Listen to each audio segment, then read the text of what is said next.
You're listening to Late Night Radio on the SHR Media Network. Caution, there will be mature themes explored and potentially adult language used.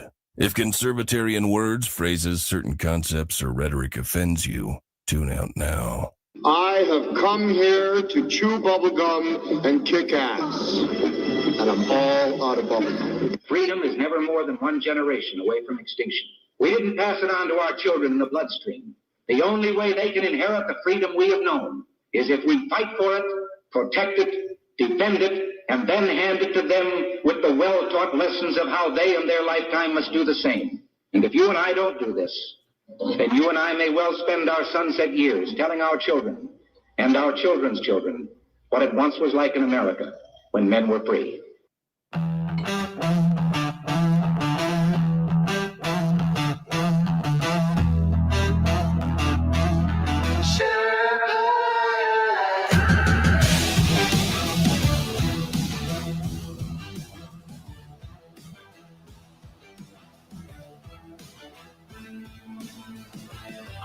Through the chaos, got the truth in my back. Leftist lies and globalists, I'm pushing them back. From the saloon to the airwaves, I'm spitting it raw. Constitution's my compass, liberty's law. Big guns creeping, shadows on the land. Feds with the schemes trying to bind up my hands. But I'm the Sherpa, guiding through the storm. Red, white, and blue, yeah, freedom's reborn. They spin their tails, but I see through the haze. Media maggots, lost in the maze. I'm calling it out, no fear in my soul. This patriot's fire ain't losing control. Conservative Sherpa leading the fight. Torch in the dark, burning bright in the night. Stand for the truth, won't bow to the game. Sherpas, come and remember my name. Sherpas rising.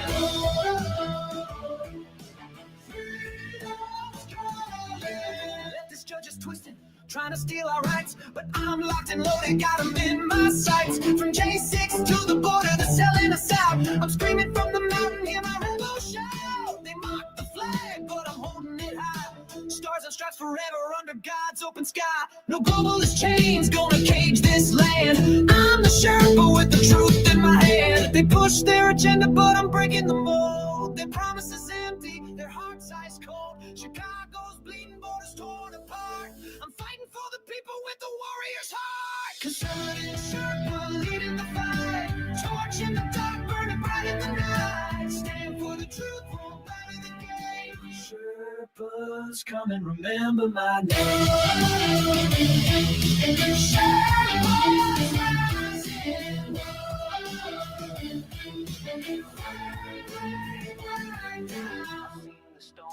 I've walked the line, 41 years, badge on the grind, now I'm on the air. My voice like a blade, cutting through the lies that the traitors made. Hurricanes rage, but we're standing tall. Sheriffs of the Constitution answering the call.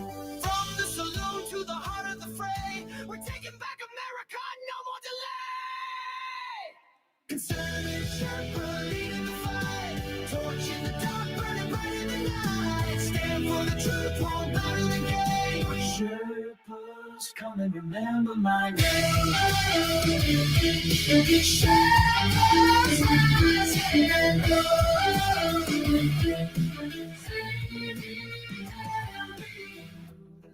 Hear my voice resound. Conservative Sherpa, freedom's battleground. Berserk, Bobcat, rules will never kneel. For God and country, this fight is real. Ladies and gentlemen, boys and girls, children of all ages, I am BZ, one each, right here in the saloon. And so I say to you all, welcome to BZ's Berserk Bobcat Saloon radio show, where I am broadcasting from an actual free state in Nofe, N-O-F-E, Idaho. I am what? What am I? Who am I? I am your conservative Sherpa. I am guiding you through the maelstrom of Democrat, leftist, and globalist lies, chaos, deceit, and betrayal. And I just want to remind you that what you're about to hear tonight consists of my opinion and my opinion only for the next, say, hour and a half, and also that of my guest. Have I got a guest for you? You, and you, and you, and you, and you, and all of you. I have a great guest for tonight. I am doing the job the American media maggots won't. I am fundamentally changing America one leftist diaper at a time. We don't water our drinks, just like we don't water our conversations. We still serve stiff drinks right here in the saloon, along with, let's see, facts, history, logic, rationality, proportion, context, clarity, tradition, and common sense for normal people. Politics, religion, crime, culture, economics, race, sex, science, law. We talk about it all right here at the saloon, where the speech is free, but the booze is not. Tonight, however, no politics. I am not doing politics. Oh, have I got a great guest for you tonight. But before we go there, let's talk to Jersey Joe. Jersey Joe, you have a Mark 1 Model 1 announcement. What is that? Pray tell, senor. Well, first of all, I want to thank you for allowing me to come on here and make this announcement. And if you remember a couple of weeks ago, I teased this announcement on your show. Did you? I am privy to having been the first. Thank you. And I haven't even tweeted this out. No social media, no nothing. This is the first time, besides our chats, that anybody will know about it. Okay. So, tell me forthrightly, Mister, what's up? What's up? By everybody, get ready. Stargate fans included. What's up? So what's up, sir? On June 27th, 9 p.m. Eastern, River Common Sense welcomes a very special guest, Joseph Molazzi, executive producer and writer behind Stargate, SG-1, Atlantis, and the Stargate universe. We're diving into behind-the-scenes stories, sci-fi building, and the legacy of one of the greatest TV franchises. Don't miss the galactic conversation, only on SHR Media, and streaming live across Rumble, YouTube, X, Facebook, Twitch, and with me, now, Kick. June 27th, 9 p.m. Be there or get beamed out. Or be there or be rectangular. That too. So, okay, what is this Kick of which you talk? It's just another streaming service like YouTube. I figured I'd give it a shot, so I added it to the list of streaming sites. Okay, well, from me to you and all in between, we were talking off the air before we started, and you will be back next Thursday to talk and remind people of that again, because the very next day, next week, on a week from Friday, that's the day that you'll be talking to that guy. Yes, and tomorrow I have my climate change special. Okay. There's nothing special about climate change, except if you say that it is. Jersey Joe, thanks for being here tonight. Thank you very much, BZ. You take, and I'll be watching it. Oh, okay. I took you off the stage, and all of a sudden you said something. Son of a bitch! Don't do that to me. Okay, see you, Joe. Anyway, I am back, and I am here with a great guest. Okay. There's a story behind this. There's a story that I have for everything. And my guest tonight is unique in every sense of the word. And whereas I find a lot of guests on the internet, I had to only drive 2,114 miles in order to meet this one. So, yeah, I know. Yeah, what the hell were you thinking, BZ? So people who watch the show, okay, they know that I'm interested in Bigfoot, Sasquatch phenomenon, and I've spoken many times with a guy that I've told you about, Alan Thomas, who is a Bigfoot paranormal UFO researcher and investigator kind of guy. And I've also spoken to a gentleman by the name of Nate Rudd, who's a Washington resident, who's had his own very own encounter with Bigfoot, and Edward Monge, who's a filmmaker who documented Nate Rudd's experience, as well as a whole bunch of other experiences. Yes, multiple.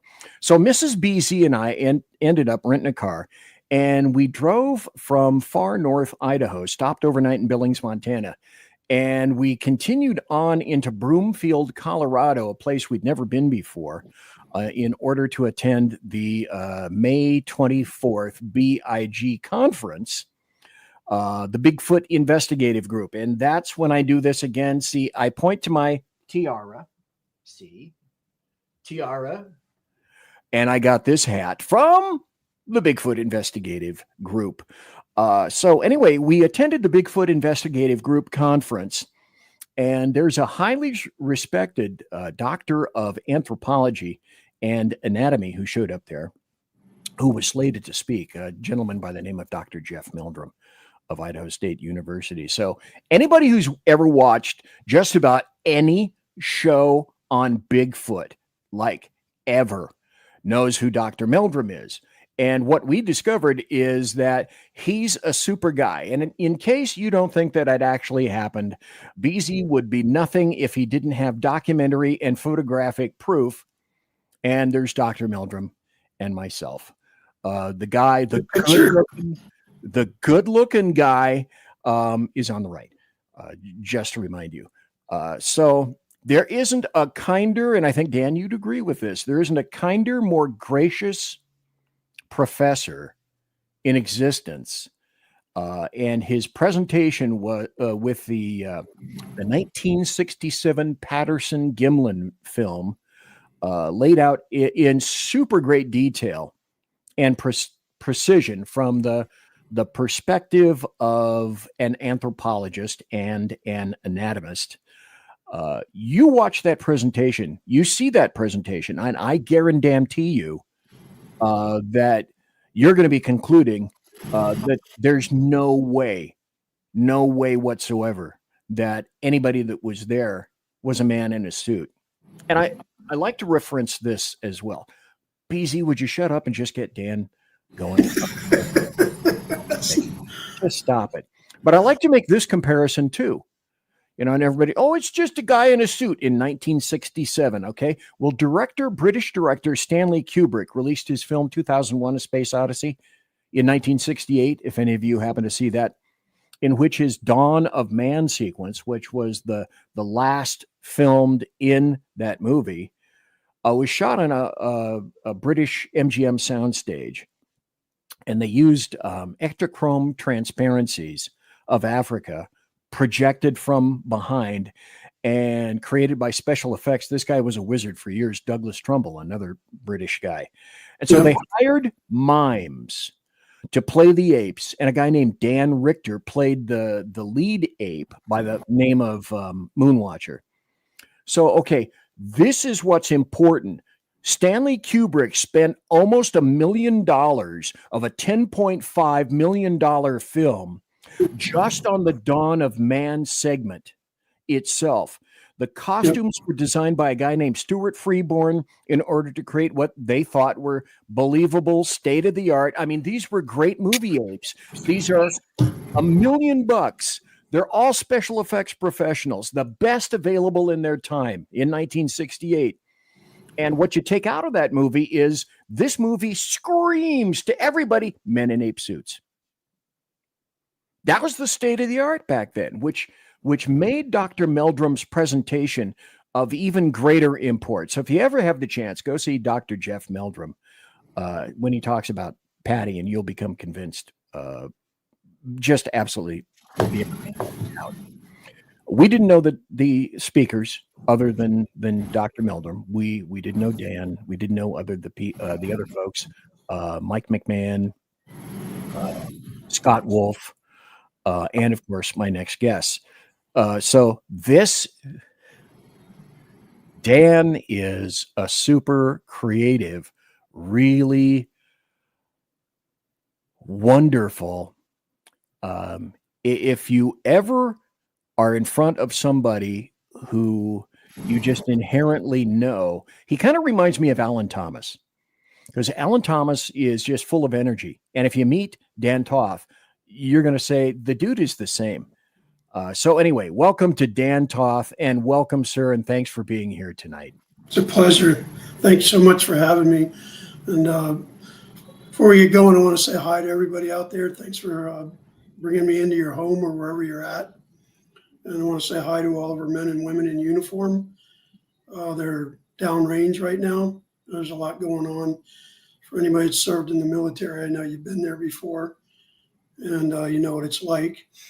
And also, I want to say hi to all of our law enforcement at the local, state, and federal level, and all of our first responders. And also, I'd like to also make mention of the men and women that work in our hospitals, our doctors and our nurses. You know, there you go. In the ER, You know, my first wife, she worked in the NICU, and I think that the work that these people do and the dedication and the professionalism and the skill that they exude, you know, in their jobs, patching people up and fixing them. I think they're overlooked a lot in our culture sometimes. And I think that's what we'd probably call the silent warrior ethos that a lot of us embrace from the military. But that's how I want to start tonight. And I'm really happy to meet you all out there. I know there's a lot of people I don't see, but I'm really happy to be here. And I'm looking forward to the show. And I'm really happy that BZ brought me on because, you know, BZ's a great person too. I found that out when I met him at the conference in Broomfield, you know, about a month ago. And him and his wife both, we all got along great, had a lot to share. And then, you know, one thing led to another, like a lot of relationships do as they develop when you meet someone. And here we are. So hope we have a good night. Welcome again to everybody. And we'll get plugging away on this stuff. I'm sure you're going to be pretty, what I call E4. I think you're going to be edified, educated, enthralled, and entertained by what you're going to see tonight. And on top of that, enlightened, because in the 2 years since I retired from Warcom staff in Coronado in December of 22, which is going on 2.5 years now, excuse me, I started actively working as a Bigfoot investigator in January of 23. And between now and then, it's been pretty phenomenal. So thank you. And we'll get going here. Well, the thing that folks, let me say this. I say this all the time, and it happens to be true. When I have a guest on, especially a new guest that has never been on here before, they'll say something like, okay, how long am I going to be on? Half hour, 45 minutes? I ask them, I say, hey, I'd love to have you on for an hour. And invariably, every one of them says, oh, fuck an hour. That's too long. And then I make a promise to them generally at the beginning, and everybody that watches me knows this. I say, you know what? I'm going to gig you. I'm going to hook you. I'm going to have you on the show for 2 hours. And at the end of it, I'm going to ask you a question. And the question is going to be, didn't that seem just like 5 minutes? And the answer is true. Folks, at the end of this show, if you don't inherently and naturally conclude that Dan Toth is one of the coolest bipeds that you've ever come across, I don't know. You're not a human being. And by the way, speaking of human beings, I'm wearing my honorific shirt because I would have gotten a big shirt. I would have gotten a Bigfoot Investigative Group shirt, except, sadly, you guys don't have those shirts in Omar the Tent Maker sizes. But if you look down below, hey, there's my good friend Sasquatch. And I told this to Joe, and I'll tell it to everybody here. If I'm not wearing this pin on the show, then you know for a fact this isn't BZ. And I don't deserve to crash a press conference, and I don't deserve to crash any kind of an ICE facility. Hashtag just saying. So what I'd like to do tonight with Dan Toth is a couple of things. Go into your background, you know, kind of like where you were born and raised, education, hit your military experience, talk about your retirement, post-retirement, your creation of the Bigfoot Investigative Group, the goals of Big, you know, what do you think you're going to be doing with that? What you do in the field, this is where it's going to get cool. What you do in the field as like a direct experiencer, the big conferences, you had one in 24, you had one in 25, you're going to have another one next year, future conferences. So basically, let's start at the start. Dan Toth, would you tell us about where you grew up, your family, your siblings, parents, kind of like that stuff? Yeah, sure. I was born in the U.S. Naval Hospital in January of 57 in Charleston, South Carolina. And my dad was a retired naval officer. Well, he was on active duty at the time. And then later on in his career, he went to Pensacola where he was stationed. And then he got stationed in Norfolk, Virginia area when I was about 5 or 6 years old, I think. I was about 5. But we moved there, and then he finished the rest of his career in the Norfolk, Virginia Beach, you know, Tidewater, Yorktown, Hampton Roads area. And I ended up growing up in Virginia Beach, Virginia. That's where we moved to, and that ultimately settled. My dad and mom didn't want to move around a lot, like is conducive to a lot of military families. So my dad geared his career where he actually was stationed in like Norfolk, Philadelphia, Newport, Rhode Island, Yorktown at the weapons station. And he actually drove home on the weekends, and we stayed and grew up in the place where we grew up at in Virginia Beach. And I became a paper boy at a young age, and had a paper route down in Virginia Beach, Virginia, right at Chicks Beach, where the Chesapeake Bay Bridge Tunnel comes in. And also that's the location of the East Coast Naval Special Warfare SEAL teams at Little Creek Naval Amphibious Base. And I actually met SEAL team guys when I was a young kid, delivering papers on my paper route. And a couple of them took me under their wing, and, you know, I told them I wanted to be a SEAL. So when I was 14, 15, they started training me on how to work out, swim, kind of mentally and physically abuse yourself getting into cold water in the Chesapeake Bay, which I did as a kid. And, you know, I graduated from Cox High School in June of 75 in Virginia Beach. And then I joined the Navy about a month and a half after I graduated from high school in July of 75. Went to boot camp in Great Lakes, and then got stationed on a destroyer tender. It was at the USS Yosemite out of Mayport, Florida. It was AD 19.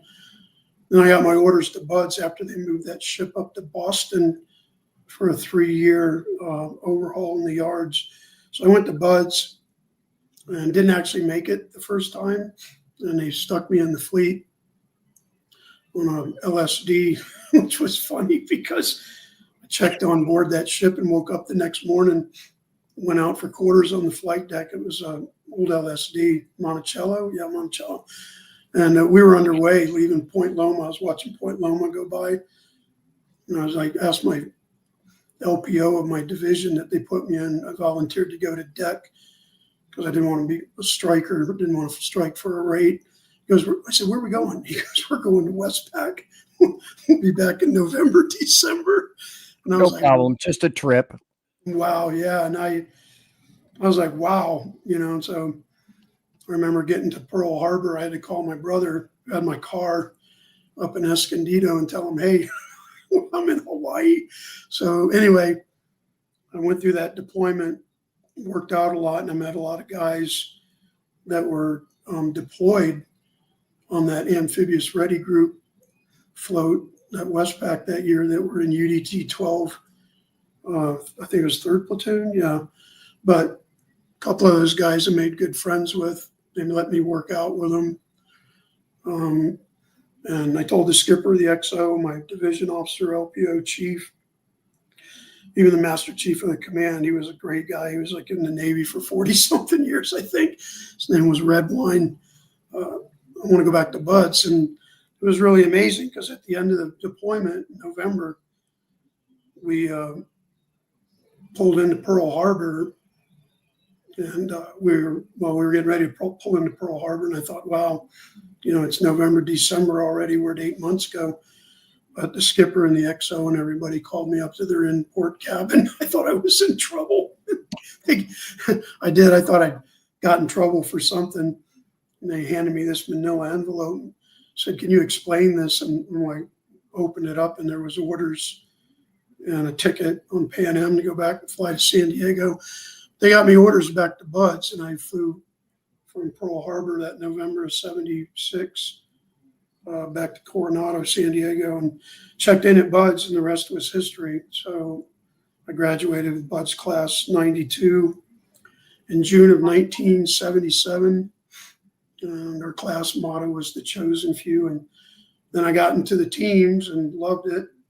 Ended up doing 9 Spec Ops UDT SEAL deployments. I did a couple with UDT 12, which I'm very proud of. Looking back on it, I was proud as all get out to serve in underwater demolition teams before they decommissioned them there in the early 80s.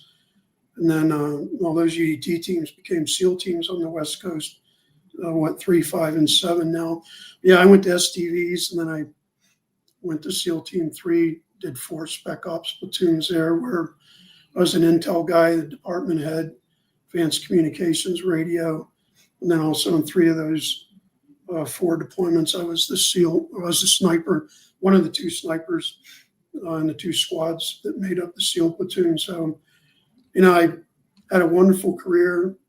25 years went by fast, and I got into coaching football at Coronado High School at the end of my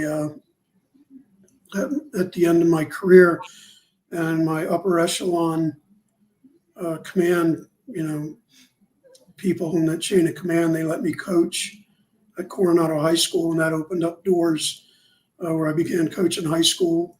And I retired in '99, moved to Colorado, and I actually worked as a volunteer assistant for 4 or 5 years at the University of Colorado in Boulder with the football program.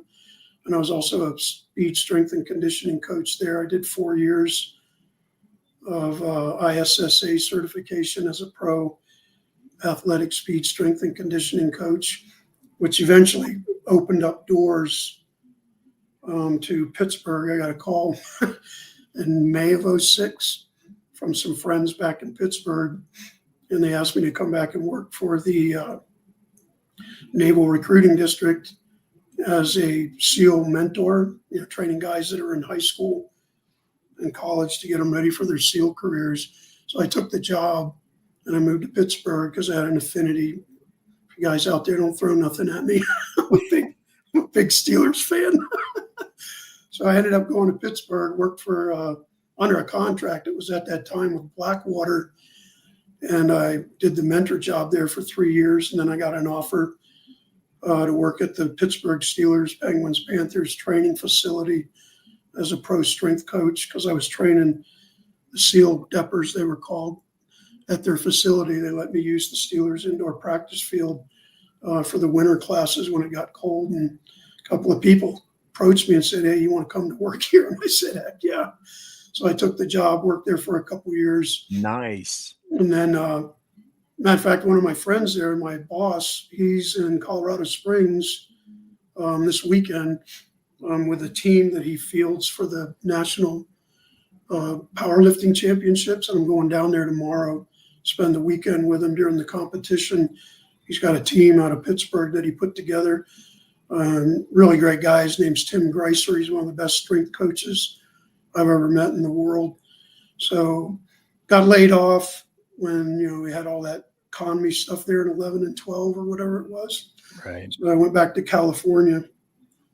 Then I ran into a retired Master Chief SEAL I knew at a SEAL reunion about 12, 13 years ago. And he told me they've got a new position coming up in program at Warcom, and they wanted me to come back and be an advanced training instructor for it. And I said, hell yeah, I couldn't turn down the job. And so I moved back to California in 13, and I worked on U.S. Naval Special Warfare staff as an advanced senior MPSE, which is a mission planning systems engineer. And I taught the SOMPI ATAC course, which was advanced communications. And anybody that's out there that's close or fresh from just getting out of the, loop, you know what ATAC is and SOMPI and stuff like that. So I did that up until December of 22, retired from Warcom. It's really neat. I got something to show you tonight. Okay. Warcom retirement plaque. Look. Oh, yeah. I saw that. Okay, here's the part where I interject this. They put the Bigfoot on it. Oh yeah, I saw that. That was way cool. The other thing I want to interject is this. Actually, a couple of things, because we're coming up to the bottom of the hour break. Dan was nice enough to ship 2 videos, and I'll be playing those videos, and then I also have some still photos that Dan can explain a little bit later. When we come back after the break, I want to start to play that video. Then I have another question that I want to ask you about a pivotal point in your life. This is generally something that I ask everybody who's been here for the first time. You were lucky enough insofar as you lived in that environment, and that was a way cool thing. But folks, I'm telling you, you have not begun to see and understand Dan.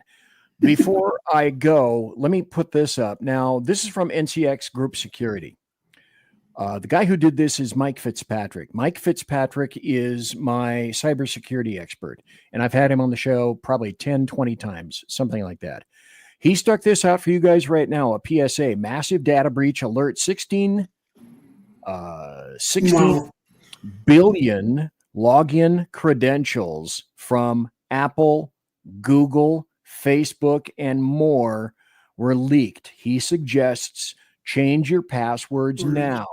Use a password manager and enable 2FA to stay safe. Again, if you're on Apple, Google, Facebook, and just about anything else, have to do that. Your passwords were leaked.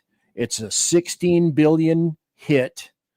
And with that, I'm going to go to a break. Also, Mission Ready Men, Earl Jackson from our show. You're going to hear about him a little bit later in our promos. But anyway, I'm BZ.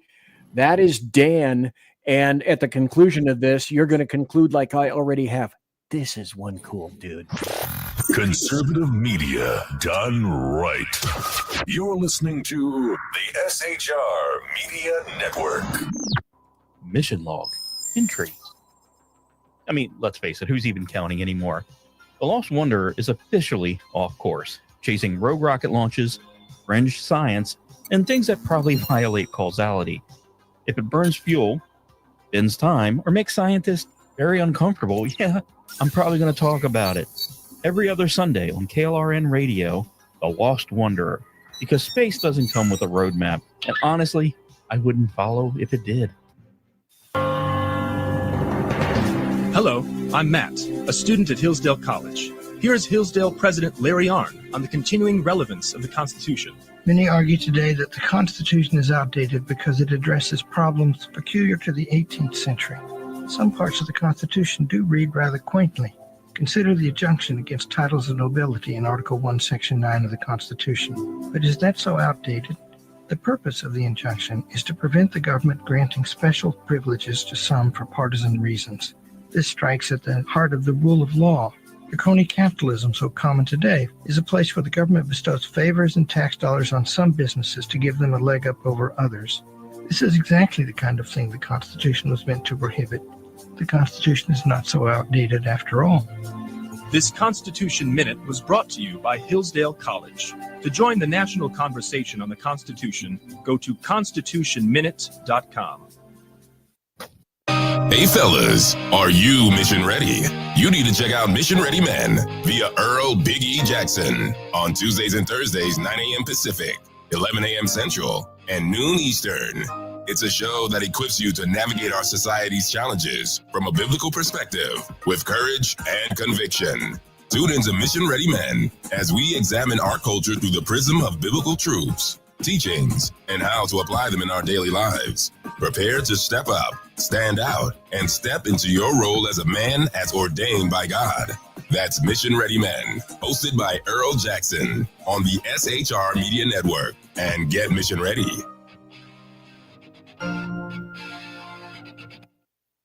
Want to make an immediate difference in the life of a critically ill child? You have the ability to do that right now. Make a donation to Dream Makers for Life, the organization that restores dreams to seriously ill children and their families. You can sponsor a dream pack for a child, which contains a clear PVC backpack, a dry erase board adventure coloring book, a journal, and dry erase markers to inspire a critically ill child to envision a future adventure and hope. Want to become a dream maker for life yourself? Go to dreamforlife.org. That's dreamforlife.org. Help a child. Help a family. There is always hope. You're listening to the SHR Media Network. And I'm back. I'm BZ. I'm here tonight with my friend. I actually, look, this is amazing. BZ can actually make friends. I know. You're thinking, this is too weird. Don't even go there. What? BZ being kind and nice? It happens every now and then. And I want to mention something that I should have mentioned up front. I'm here tonight with Dan Toth.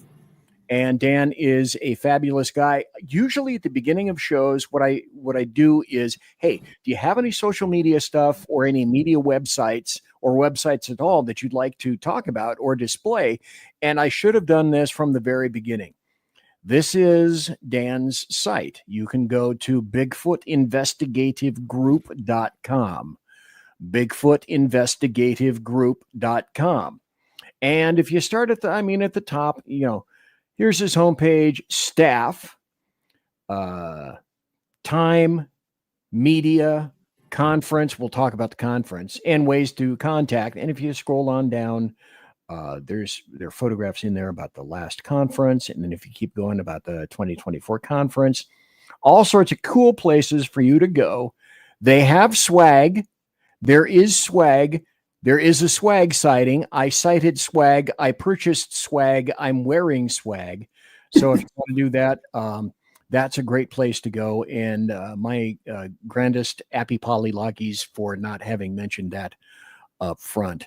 A couple of questions now. You glossed over a ton of stuff. And what I would like to do is go back a little bit. One of the questions I usually ask, like I said, when I talk to people for the first time on the show, is I usually ask if there was some kind of a pivotal point in your life when, for example, your life is kind of heading in one direction, and then suddenly the goalposts change, they get moved, and you suddenly find yourself going in another direction. Was there a singular or a series of pivotal points in your life, Dan Toth, where you thought, okay, I'm kind of chugging along going this way, and then boom, I'm going this way? Yeah. Oh yeah, there was. When I was growing up in Virginia Beach, I've been out in the boondocks and the woods since I was about 7, 8 years old. My dad and uncles, and I was a staunch, hunter, fisher, wilderness lover, and outdoorsy beyond that. And we had a camper in a little lot down on the Carolina border, Back Bay, Moyock, in that area. It used to be called Lazy Bee. And I'd go down there and had a canoe. I'd be in the woods fishing and hunting. And I'd just go, that Tidewater, Norfolk area, there's a lot of that. And plus the eastern seaboard. But met a lot of game wardens down there, and they wanted me to be a game warden. These guys were really said, hey, Dan, when you get out of high school, why don't you be a game warden? And I was really thinking about it. And then we moved from Norfolk to Virginia Beach when I was about, 10 or 11? Yeah, 68. So I was 11, 68. And when I got my paper out there in Virginia Beach at Chicks Beach, I met all those team guys. And I mean, this is a true story. It just blows my mind. These guys were going back and forth to Nam. And the thing that got me is that they were telling me stories. And, as a young kid, especially back then in the 70s, when I met these SEAL team guys on my paper route, not joking, I was standing there looking at them going, holy shit. I mean, they were big. I mean, muscles, and legs, and I thought, holy crap. And I'd heard of Navy SEALs, and my dad being a naval officer, he always told me to stay away from them. He did. He goes, you stay away from them. Yeah, he did. He told me, he said, stay away from them guys. They're freaking crazy. I was like, I thought, yeah, but I met these guys on my paper route one night when we moved there to Virginia Beach, and I was collecting for the paper, and started talking to this guy, and he goes, hey, we're jumping on, I think it was Thursday or Wednesday, whatever it was. And I'm like, you're jumping? And he goes, yeah. And I said, you mean parachuting? He goes, yeah. I said, where? He goes, over at the Chiefs Club on Little Creek. We use that field there next to the Chiefs Club as a drop zone. He goes, I think we're going to be in the air around 2:00 or whatever it was. I don't remember all the details, but I went over there on my bike because it was only about a mile down the road from the Bay Bridge Tunnel overpass on Shore Drive where I lived, and wasn't nothing for me. So I had a brown Dependence ID card that my dad got me because I was 16 or whatever it was then. Went there and sat and watched him jump out of an old 46 twin engine Hilo. I don't think they've even got them in the inventory anymore. They retired them all. And it looks like a Chinook, a CH-47. But saw him free fall, and that was it. And I thought, man, this is what I'm going to do. So they taught me to run, and before you know it, I was running all over Virginia Beach and working out. And then I started swimming down at the Bay Bridge Tunnel and in Lake Joyce in the summer when the water got warm. And I got fins and a mask like they taught me. And I was running down the beach from like Chicks down to the Lesnar Bridge at Lynn Haven and back. Yeah, there's an old 46. Good old, that was a hell of a helicopter right there. But that's what did it. It inspired me. And, you know, to be honest, a lot of people out there, as time went by and I saw myself becoming stronger, you know, just from the time I was like 15 to 18, you know, I couldn't believe I was running 5-6 miles, working out, swimming like I did. And, you know, I thought, man, I can do this. And so I went to boot camp in July of 76 and met the SEAL motivator at the pool there at Great Lakes and took the screening test and passed it. And that was a point, that was a turning point in my life. And that's how it went, Reader's Digest version. So I think that's a pretty good story. Oh, that's a great story. That's an incredible story. What I'd like to do right now, though, is, like I said, you sent me 2 videos and you sent me a bunch of stills. Right. I'd like to play a video. This one goes through maybe 2 minutes at the most, 1.5 minutes. Yeah. And it's a video that you had assembled essentially about your life. But what I want to do when I play it, though, is I want to stop in some places and have you explain to people, okay, what are these photographs? What does this mean? Right.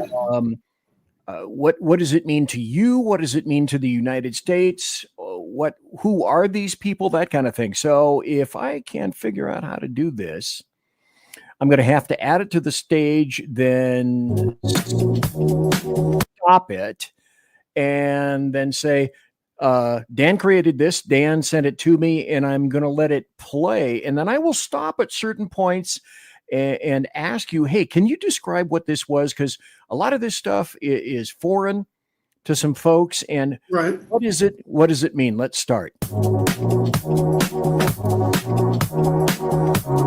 Okay, right there. How old were you, sir?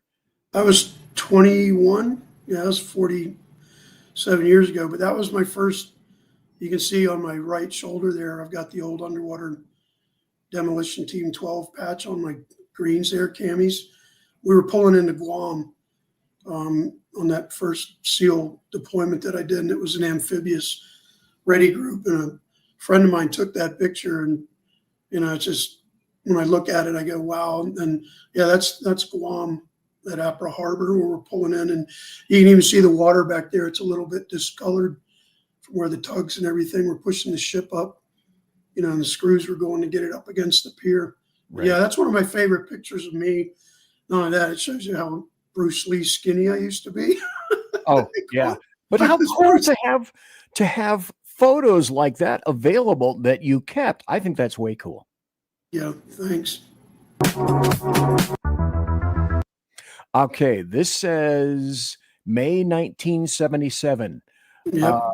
BUDS, Basic Underwater Demolition and SEAL Training. Now, for people who don't know, some people have seen, maybe they've heard something about BUDS in the Navy, and maybe it's been associated with SEALs. Can you explain what BUDS is? Yeah, it's the what I call it, the flogging that guys go through. It's the basic training to get, you know, where they really push you to the limit and test you. And it's the basic training of all the basic skills necessary to be a SEAL, but it's also the physical, mental demands, you know, the running, the swimming, the cold water, the long hours, and then Hell Week, where you don't sleep for 5-6 days. And, you know, it's from Sunday to Friday, Saturday now. But yeah, it's a grueling 6-7 month training program that everybody has to go through to be a SEAL. And it's kind of like SEAL boot camp in a to a degree, making it simple and in layman's terms. And that's my class right there. And you see me on the far left there, kneeling down in the first row. And then the man with his hand on the helmet with the white stripe, that was our class officer, Lieutenant J.G. Rexhand, great guy. But that was my BUDS class. And the significance of that picture is that that's the tarmac out at the Naval Outlying Landing Field that's out on San Clemente Island off the coast of Southern California. And we just finished our 2-3 weeks out there at the end of third phase, which meant when that picture was taken, we had about a week and a half or so till we graduated. So you can see training right there was kind of over it. And we're all smiling because we're all thinking, we freaking made it. And the 31 guys, well, there's 33 in that picture, I think. And in the back there, next to the last row on the far right, and then 2 guys in on the right, those were actually 2 Greek officers that they sent over on a NATO exchange program for us. And they went through training with us so they could learn our stuff and take it back and, train the trainer over there in Greece. Their names were Xenos and Glenos. But yeah, that's me on the front row, far left, kneeling there. And believe me, after 7 months of going through that stuff, like anybody in the military, I don't even care if, you're in a law enforcement post academy or highway patrol, whatever, when it's over, you're kind of elated. You're kind of like thinking, I made it. So that's the significance. And we're getting ready to go home there from the island. And we're waiting for the plane to come in and fly us back to North Island, put our pallets and stuff on the bird, and then go back and graduate and get on with our careers. So that's a pretty neat picture. And you can see the red helmets. That was the color that they used for third phase, land warfare and demolition and tactics. First phase was green, which was Hell Week and a lot of basic classes and, communications and stuff, and a lot of running and swimming, getting in shape. And then blue helmets were for dive phase, where you go through 8 weeks or 10 weeks, whatever it is now, learning how to dive all the rigs. But you can see on the helmets, you got 92, and that was our BUDS class number. So that's the significance of that picture. Okay. How many people started? Do you remember roughly how many people started? Yeah, if I remember correctly, back in November of 76, we started with 157 people, and then 31 of us made it. And there's been actual BUDS classes where I think they had one class where everybody quit years ago, decades ago. Holy shit. Everybody quit and no one graduated. And then, I know of classes where they started with 100 plus guys and maybe just 6, 7, or 8 made it, enough to, field a boat crew. Because like when you go through Hell Week now, you still have the IBS stuff where you learn teamwork and conditioning by doing surf passage. And Hell Week, you got to carry that thing on your head with 6 other guys in a 7-man boat crew for 6 days, 5 days, 24/7 with no sleep. Everywhere you go. It's like I'm at a point in my life, I'm 68 now, and when I look back on that, I do say to myself, how in the hell did I do that? Well, now, are these all the people that graduated BUDS, or were there some more people that didn't make it? No, that's all the people that graduated in our particular class.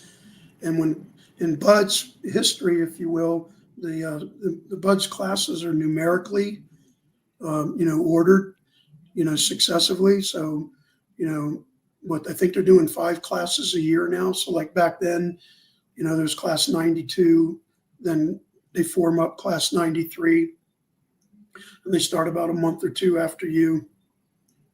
And then class 94. So each class is different, but they had a successive number. And I actually believe, that I think they're actually close to 392 right now. 300 classes later, 5 a year, so you can do the math. We had our 40-year reunion. Not all those guys came back in 17 in Coronado, and we put it together. And I think about maybe a half of us showed up for it. And some of those guys in that picture aren't with us anymore. But yeah, it was fun. And, looking at that picture, it just brings back memories of everything you did together as a team, and the stuff that you went through, like a band of brothers type, mentality thing. And it gives you a good warm and fuzzy looking at it and brings back good memories. You know what I mean? Oh, hell yeah. Let's continue. Okay, so class 92. This is the graduation, right? Yeah, that's the day we graduated. Is that the reunion or the graduation? No, that's our graduation on June 9th of 77. And that's, we're getting ready to have the ceremony. So they took a class picture. They do that ceremonially for all Bud's classes. And they've got albums with each class in it. But that was our class the day we graduated. And then in the middle row, or in the front row in the middle, that's me kneeling down, and everybody, because we graduated in June, so we wore our dress whites, but that's our graduation class. And that Phil H. Bucklew, that's what it was called, Naval Special Warfare Training Center building behind us, where you see it says Basic Underwater Demolition SEAL Training. Right. That's been raised now. It was raised a few years ago. They tore it down and they built a new one because it was getting so old and outdated. But yeah, that's our class picture that we took in our dress whites the day we graduated. I was only an E3 there. I hadn't even made third class yet. I wasn't even a petty officer yet. But yeah, that's a good picture. Brings back memories.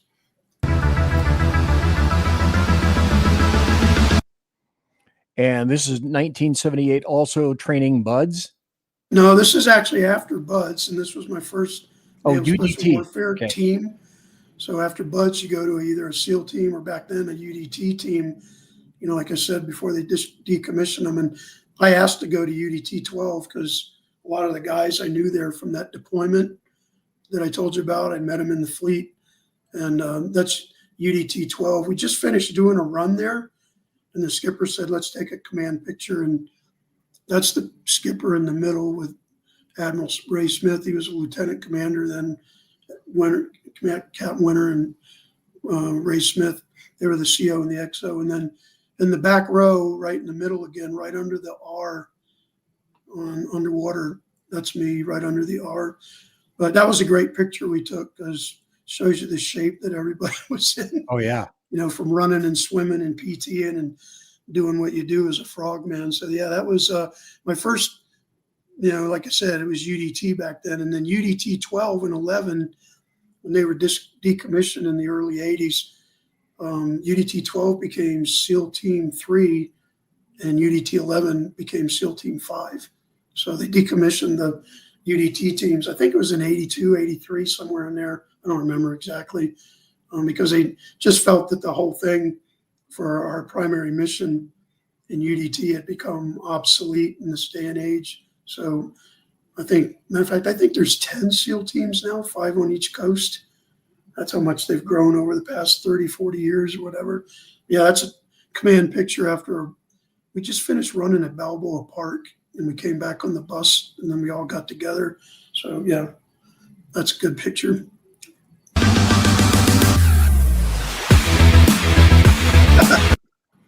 Let me go back here. Any comment about this photo? Yeah, that's my first platoon at UDT 12. And we deployed in 78, 79. And that's me third from the left in the front row with my hands crossed. Okay. And that was one hell of a group of people.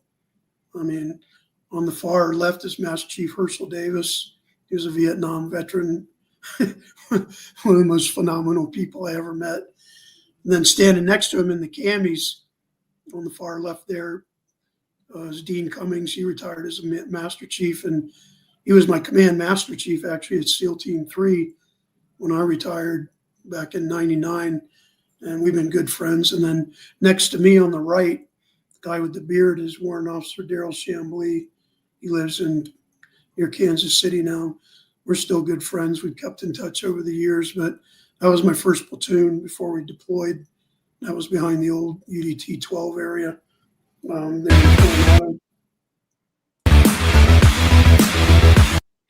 And same guys?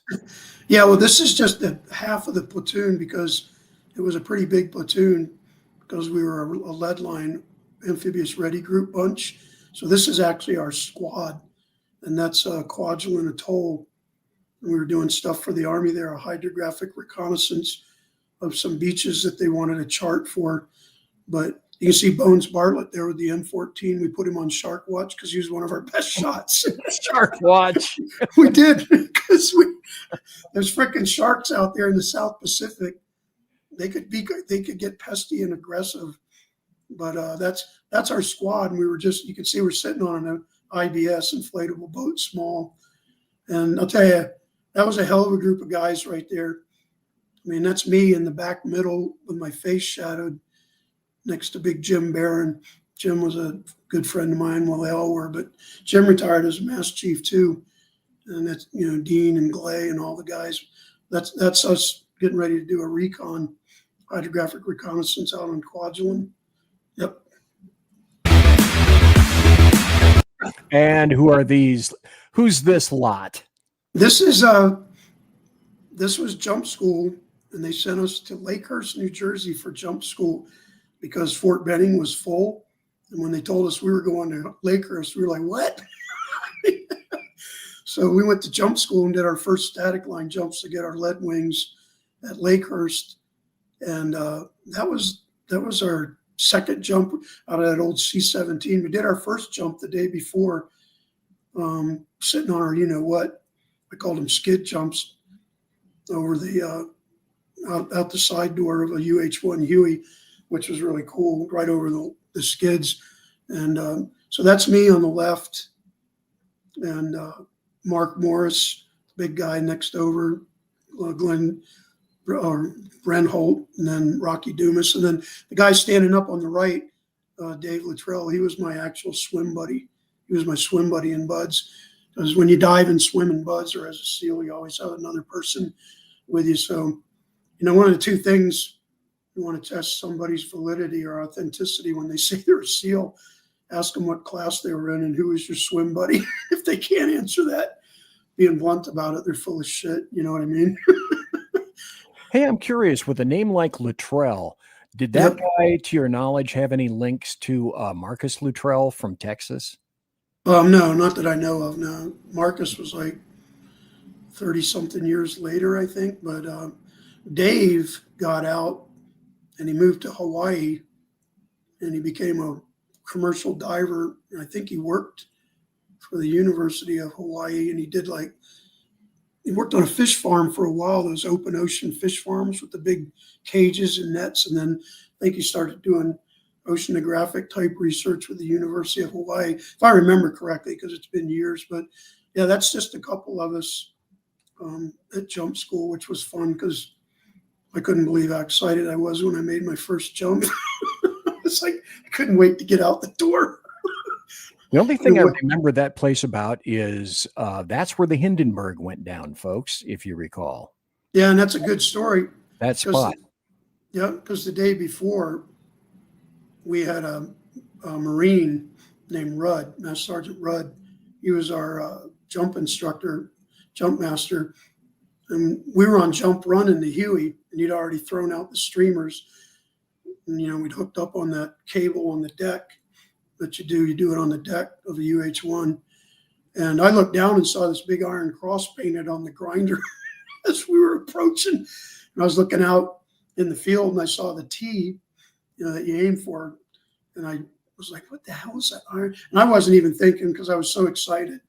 And Rudd was standing behind me and he goes, you're going to go first. I said, hell yeah. And he was checking me and make sure I had my pin and my static line, all that good stuff. And I was yelling at him. And I said, what the hell's the Iron Cross for? He goes, don't you remember? I said, no. He goes, I wasn't even thinking. He goes, that's where the Hindenburg crashed and burned. I thought that gave me a warm and fuzzy for my first static line jump as a SEAL. And again.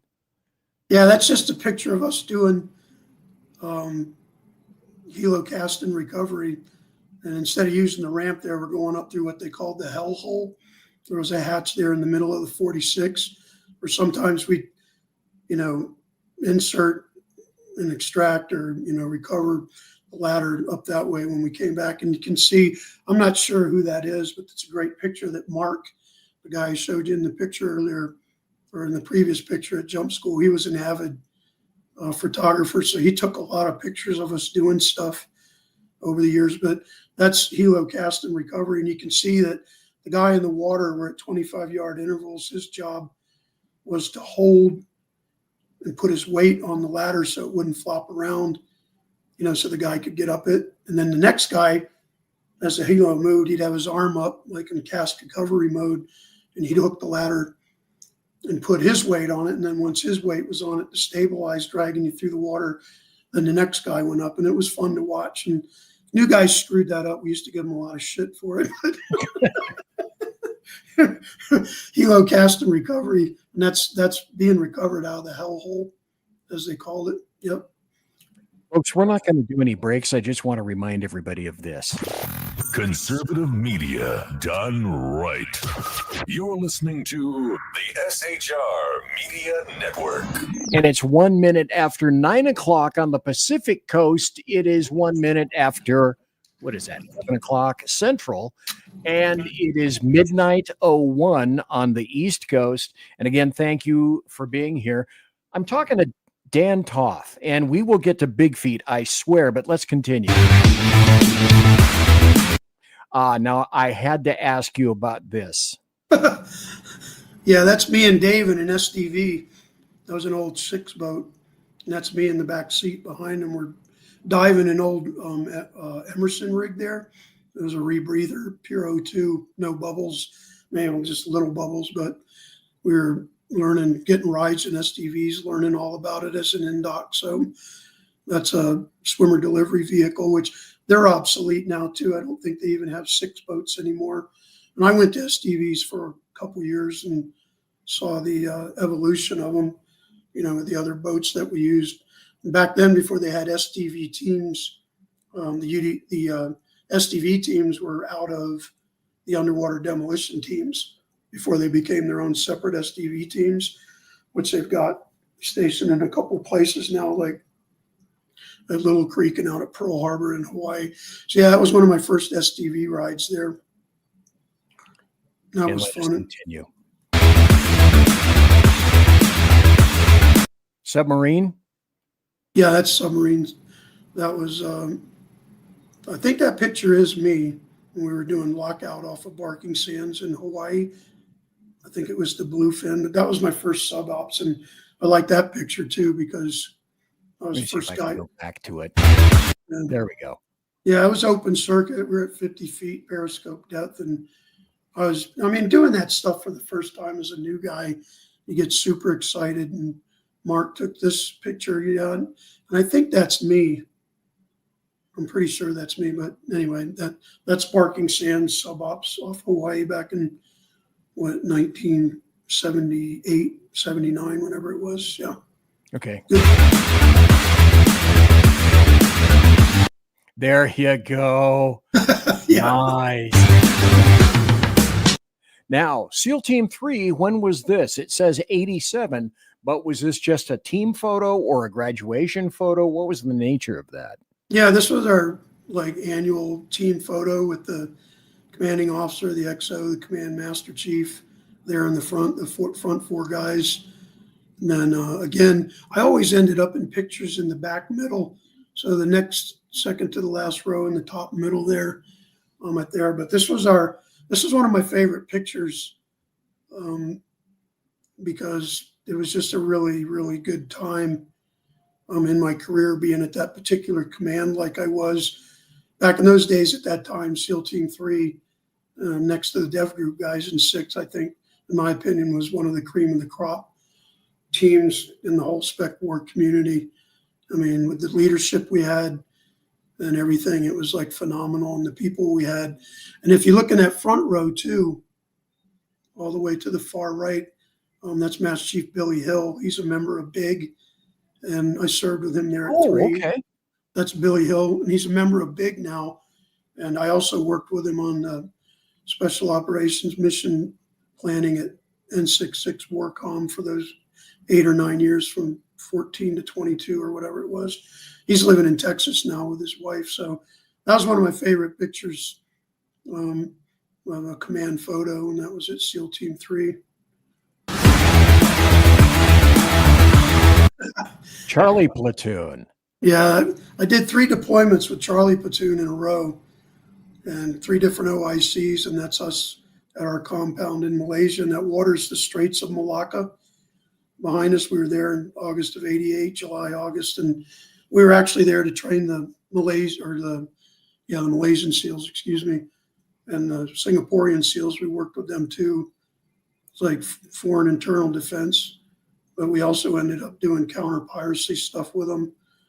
There in the Straits of Malacca. We were there for a while, but that's another one of my favorite platoon pictures of the 9 platoons and deployments that I did. And mind you, too, there were a lot of people out there. My tenure in the teams with these guys was all pre-9/11. Some of them were still on active duty when 9/11 went down. 9/11 went down about 15 months after I retired. I'd already moved to Colorado, so things were a little bit different then. And that's why when I see the things that everybody's doing in the military and what they did in Afghanistan with the war on terror and the amount of real world stuff that they did, it's phenomenal.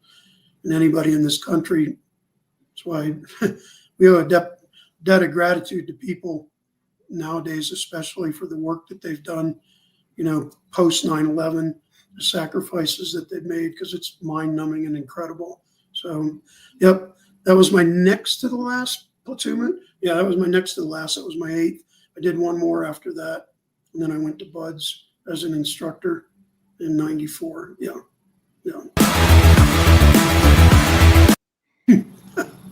Now that's you kneeling? No, that's Mike. Okay. Mike is the vice president and assistant director. Mike was only 19 there, and that's me standing up on the left. Okay. And the other guy, due to the nature of his work, I won't tell you his name, but he was a great guy. He was our 60 gunner. And we just snapped that picture one day when we were out in the Philippines doing stuff. We were actually training, and Mike found that old picture folded up, and it had turned burnished brown like that, like an old Wild West photo. I always liked it because to this very day, if you notice, Mike's got his trigger finger outside of the trigger guard. I've got mine on the trigger.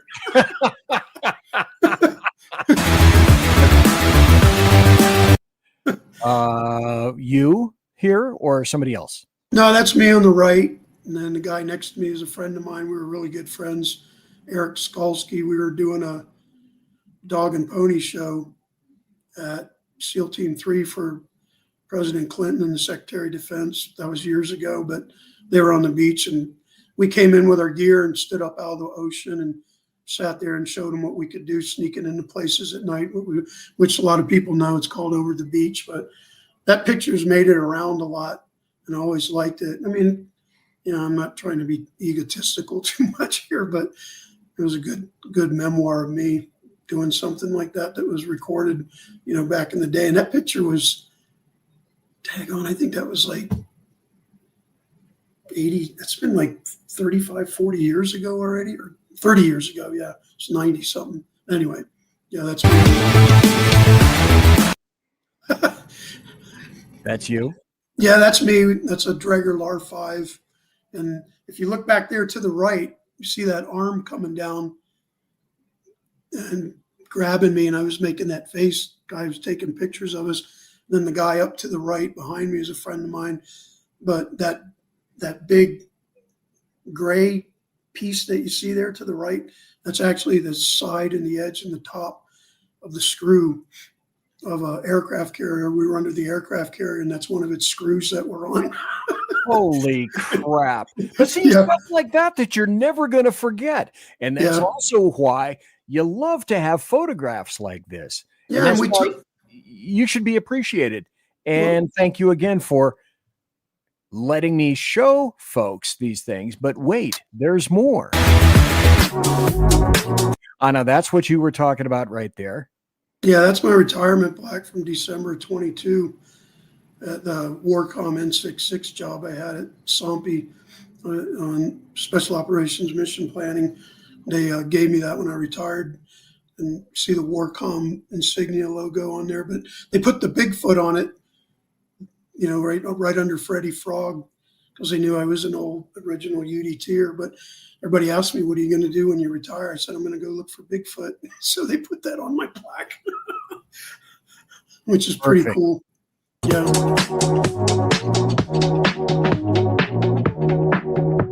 And then you went on to the Bigfoot Investigative Group. So thank you for letting me share this to everybody. I appreciate it. I'm curious, though, out of BUDS and the training that you received, what do you think were some of the most important things that you learned? And I'm going somewhere with this. Oh, yeah. What, going through BUDS? No, I'm going somewhere with asking that question Yeah. in terms of what are some of the most significant things that you learned out of all of that, out of all of your training? Well, at this point in my life, being retired and not being in the teams anymore since '99, it was teamwork. Like most people in the military, you really learn how diverse and unique and different people are across the board, especially in the military. Because, I mean, you know, you look at movies like Top Gun and, you know, even Under Siege with Steven Seagal when they were on the mess decks. I always loved that scene in Under Siege where they're playing the boombox on the mess deck, and there's the one African-American guy they called Cue Ball. And they're going, you know, they're dancing, egging him on, dancing, going, go Cue Ball, go Cue Ball, go. You know, that's what it is. I learned, you know, to get along, work together as a team. You know, people are different, and they're different in their uniqueness. And, you know, especially doing that kind of work going down range, you were like, hey, I want to make sure somebody's got my 6, you know, if the shit hits the fan, being blunt about it. So yeah, I'd say it was teamwork and, you know, being with people that, you know, were at a very high end, trained, motivated, and professional level, I guess I could call it. But yeah, that was what I'd say most of all was teamwork, and also to appreciate the amount of camaraderie and esprit de corps that everybody in the military has access to, and how unique it is, which a lot of people, not meaning to say it derogatorily, but a lot of people on the outside, I call it, you know, just don't get it. And, you know, once I retired in '99 and I went on my way doing what I did, you know, it's kind of like you're not around that anymore in a big sense. So when you look back on it, I'd say it was teamwork. You know, that's what I learned. So, okay, couple of questions here next. What made you want to start the Bigfoot Investigative Group? When did you start it? Because now we're going to get into the meat of the matter. Number one, I appreciate the time that you took, and I wanted to make sure that I didn't ask any questions with regard to any amount of specificity with regard to the SEALs or anything like that. Those are things that throw it away. Thank you for explaining a lot of things to us. But now, the reason I think it's important, and this was where I was going, is that you made a life learning a whole bunch of very specific and critical skills in a whole bunch of different domains. And then you were able to transfer them over to creating this. Let me see right up here. The Bigfoot Investigative Group. And by the way, just in case you're interested, you can go there. Go to BigfootInvestigativegroup.com, BigfootInvestigativegroup.com, and that's where you will find that website. So then you decided you wanted to do that. What made you decide that, okay, this is what I want to do now? All of this stuff has led me to this point. Now I'm going to do this. Right. Well, when I was a kid growing up in Virginia Beach, this is a funny story. There's an overpass that goes across Shore Drive from the Chesapeake Bay Bridge Tunnel, at Greenwell Road, which goes down to Chicks Beach. And we used to sneak up there at night in the summer and the winter and sit on the overpass in the bushes and the trees because there was a drive-in movie theater that sat there. And we saw The Legend of Boggy Creek one night, sitting there in the bushes as a bunch of young teenage kids. And then it wasn't too much longer where I saw the Bigfoot special on In Search Of with Leonard Nimoy. And, you know, just the way I'm wired, I guess, I was motivated. And I've heard a lot of people say that, you know, in their books and talks where they said that Legend of Boggy Creek, the Patterson Gimlin film, the special on In Search Of with Leonard Nimoy. And that was the catalyst that got me going because, like I said, I was in the boondocks down in Blackwater, the Dismal Swamp, everywhere all the time as a kid. I mean, I'd go out in my canoe, spend a day or two with my dog and my shotgun, come back to our campground. It didn't bother me one bit, but that's what got me going was that. And then I actually said to myself years ago, which I have witnesses to, I said, when I retire, when I'm 60 something, I'm hoping I still got a lot in my tank and I'm going to look for Bigfoot on my own. And, you know, I admit that a lot of the stuff that I've learned and stuff as a SEAL, I am applying, you know, to this, you know, effort and this modus operandi and enigma that I'm pursuing here, like a lot of other people. But another good thing is like you, with your career, I think I went to 23 or 24 different highly advanced training courses during my career. And, you know, a lot of them like sniper, I went to EOD school and, you know, advanced communications school, naval gunfire support, you know, but we had a field medicine. I think they used to call that. I didn't go to 18 Delta. No, I didn't go to that. But, you know, just all this stuff you do. And I thought, you know, when I retire and I'm in my 60s, I want to do something that's going to keep me active and excited. And I'm going to apply the stuff that I've learned to it. And so here I am. And I made that decision when I was like 14, 15 years old. Wow. And yeah, and, I mean, I got people that remember me saying it, you know, friends, family, you know, I got people remember me when I was a kid saying, I'm going to be a SEAL when I grow up. And people would look at me and go, you're out of your freaking mind, you know, but that's where it came from.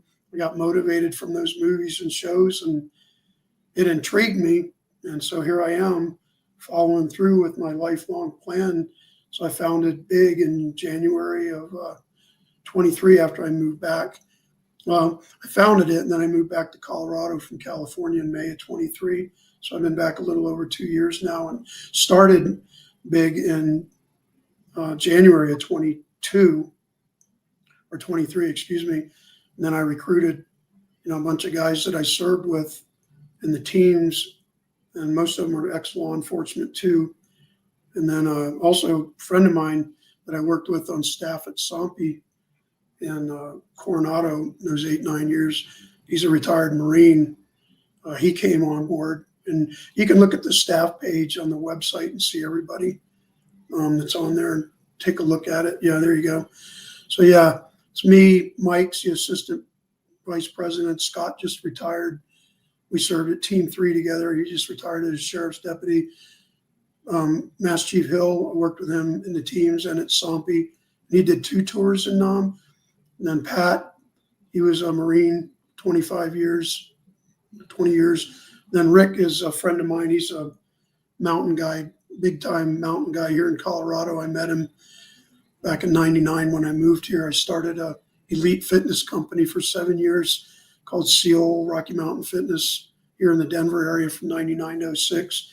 And that's where we met. And then I just met Mr. Steve Brown about a year ago. He's an Army veteran. He lives out in Ramona, California. So he's our eyes and ears out there. He wrote me. We connected.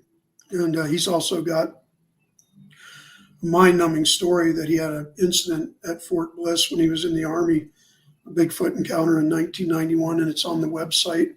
You can read it.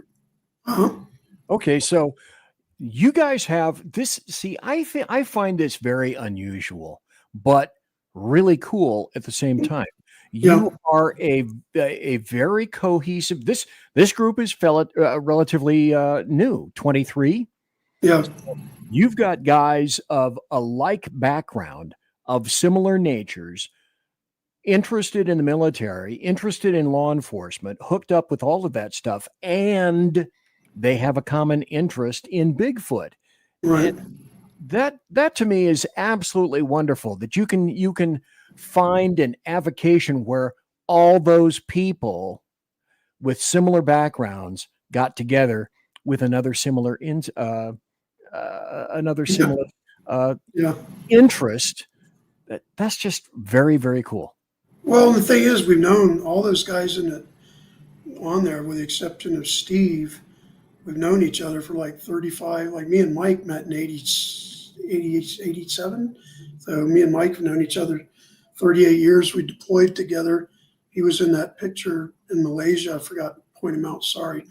But, and I know Master Chief Hill for 35, almost 40 years. And then Pat I worked with. So, and I was pretty surprised on that note too, because when I retired, I had a big retirement party in December of 22, and it went really well, and they were at it. And I sat them down and I said, hey, guess what I'm going to do? Made up my mind.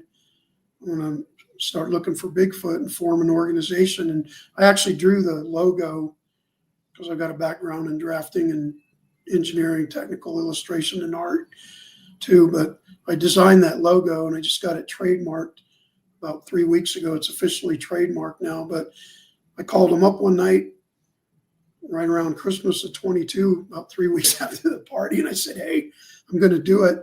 And I was amazed because they all said, count me in. So, there you go. So, it's growing and we've accomplished a lot, which we're going to see here soon in 2 years. And before we go on to the next phase, anybody and everybody that's watching, I want to tell you on a high-end professional note that it's been a lot of work and we're just starting. But we do this research in a SEAL mode, based on stuff the way we do it. And it's a lot of painstaking, patient, long nights, and it's paid off. And also, I'm going to say it candidly that probably 75, 80% of our modus of operandi we employed actually from the advice of Dr. Meldrum, because I spend time with him. Matter of fact, I'm going back up to his laboratory next month for a couple days in Pocatello at Idaho State. But the things that he's taught me that he knows, we've applied. One of them is to be non-reactionary. And I'm not bad-mouthing other Bigfoot researchers, but based on his theories for habitat and what we would call most probable areas that they would be found in or living in, due to food supply, water, and also their correlation with black bears, because black bears and Bigfoot pretty much have the same diet, if you will. So all these things based on a couple of formulas and maps that Dr. Meldrum gave me that were suspected or most highly probable areas where Bigfoot would be based on black bear population too. We picked two of them a couple years ago after a couple months of research. And then we talked to Sheriff's Deputy, Undersheriff down in Taos, New Mexico, Jerry Hogriff, and other people. We got their stories and their insights and put all this stuff together. I don't have time to go into it, but I said, we're going to work here and we're going to work here. And we're going to stay in these two areas and we're going to work it. So we've been like up at Hans Peak, Columbine, Summit Creek, Colorado, which is north of Steamboat Springs. Been working up there a year now. I just got back Tuesday night from 5 days of being out there and had some phenomenal stuff go on there and in Bobcat Pass, Cuesta, New Mexico. And I'm going to tell everybody candidly and bluntly and honestly and professionally as a retired SEAL, straight across the board, I've seen them down in New Mexico and Colorado. I've got pictures where they were within 45, 50 feet from me. I caught them peeking at me over tree limbs, moving, tree knocking, one screamed at me one night while I was out in a herd of elk. I just walked. That's the way I am. I walk out with the animals. I just walked out in a herd of elk with my camera going. Heard these 3 hellacious night screams. It was about 1:30 in the morning in October of 23 in Bobcat Pass, New Mexico, which is just east of Red River. And man, if you could have heard this thing scream 3 times, and in the video we're going to watch, you'll see me move. I'll narrate it when we go through it, but they're real. Don't let anybody tell you that they're not. And I've come to the conclusion after being near them that they are curious. They're not dangerous unless you piss them off, or you get near their young, or you do something stupid, just being blunt about it. And they're very smart, and they're very elusive. And I can't believe how quiet they can be if they want. And not only that, I've been amazed, because I was a sniper and I know what it takes. Anybody else out there that's been a damn military sniper, you know what it's like to sit still in a ghillie suit for a while, you know, when you're getting close to your target, et cetera, et cetera. So, you know, that's my take on it. And when you see the evidence coming up, I'm sure you'll become a believer, or, you know, you'll be edified and enthralled if you're already a believer. Well, let me do this, Dan. I'd like to ask your permission to throw the phone lines open. If anybody would like to call, is that okay? Sure. Okay. The phone number is down below. If you'd like to ask Dan Toth a question and or make a comment, something like that, I just want to remind everybody that we're talking to Dan Toth tonight in the Saloon. He is a retired U.S. Navy SEAL from SEAL Team 3. Basically a dude that embodies kind of the best that America has to offer, a creator of BIG, the Bigfoot Investigative Group, whose motto is, and damn me for not mentioning this yet, right. The motto is to prove that they are. Yeah, so, I like that. Folks, the phone lines are open. If you want to call 916-835-3329, 916-835-3329. And I want to no more promos or any of that kind of stuff. I just want to remind everybody where we are right now. Conservative media done right. You're listening to the SHR Media Network. So anyway, Dan, it is great, fabulous to have you here. How about if we go, you sent me some photos.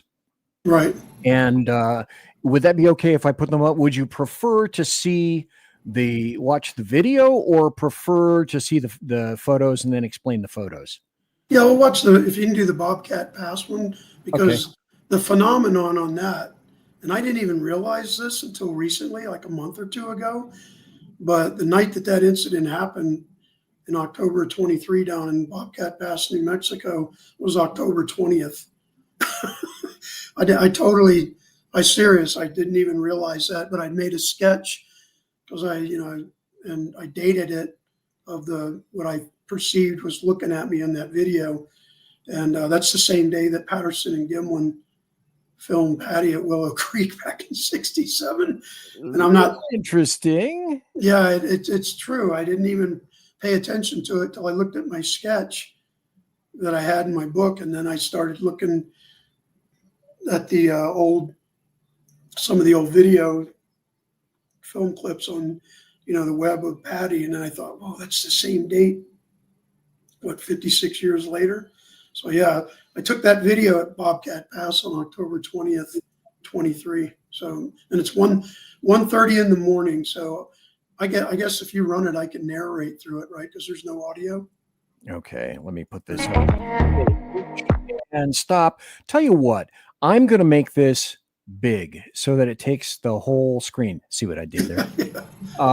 And so let's play this. And when you want me to stop, just let me know that you'd like to make some kind of a comment. Here we go. Hey, it's my logo. Thanks. Well, this is the highlight one. Yeah, that's the highlight one. Okay. So yeah, that's not the Bobcat Pass. That's me and Mike on our first outing. Just stop that right there. Okay, go ahead. Go back to that. Yeah, that's one of the first footprints at the guard shack at the Chevron mine. That one of my witnesses and good friend of mine and his girlfriend Sylvia, she's a sheriff's deputy, Taos, New Mexico. He gave me that when the creature ran across the parking lot one night. And I didn't measure it, because if you look at the top in the middle, you'll see the pop top up there. Mm-hmm. I use that for scale. So the thing about that print is that was in July, like 3 or 4 years ago, when Eric found that in the morning. And it's about 17, 18 inches long, I think. And you can see that its foot's deformed. It's got split toes. Looks like it's been broken or cut or somehow. And you see how the big toe up there extenuates and makes that square topping up there to the right. Right. Okay, well, that's imperative to put that in your memory tank and mind as we move on. But Eric gave me that, and he was the first witness. As a matter of fact, Under Sheriff Jerry Hogriff used to be the sheriff of Taos County.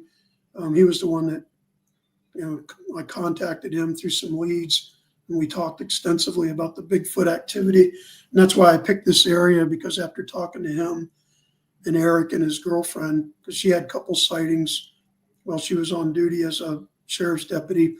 But anyway, remember that footprint and what it looks like. Okay, you can go ahead. Okay. That's Yogi. That's your bear friend. That's Yogi. He's just sitting there.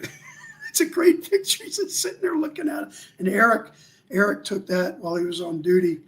And it's amazing because, I'm going to tell people right now, we'll see some pictures in a little while, but doing what I do as a SEAL, going out there and just sitting in the dark, I've had every freaking thing you can dream of, including a moose, just walk up on me and stand there and look at me.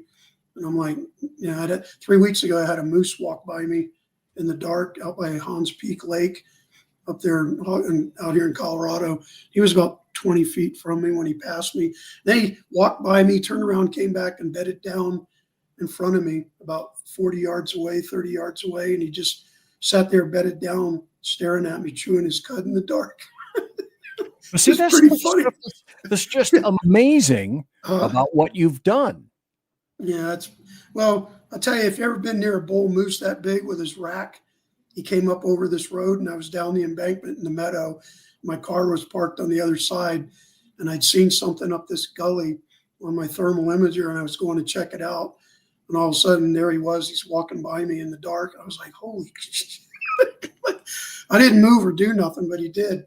He walked by me, turned around and looked at me, took about 20 steps back toward me, and then he just bedded down about 35, 40 yards from me in the dark. And that was it. He was just sitting there staring at me in the dark. Okay, you can go ahead.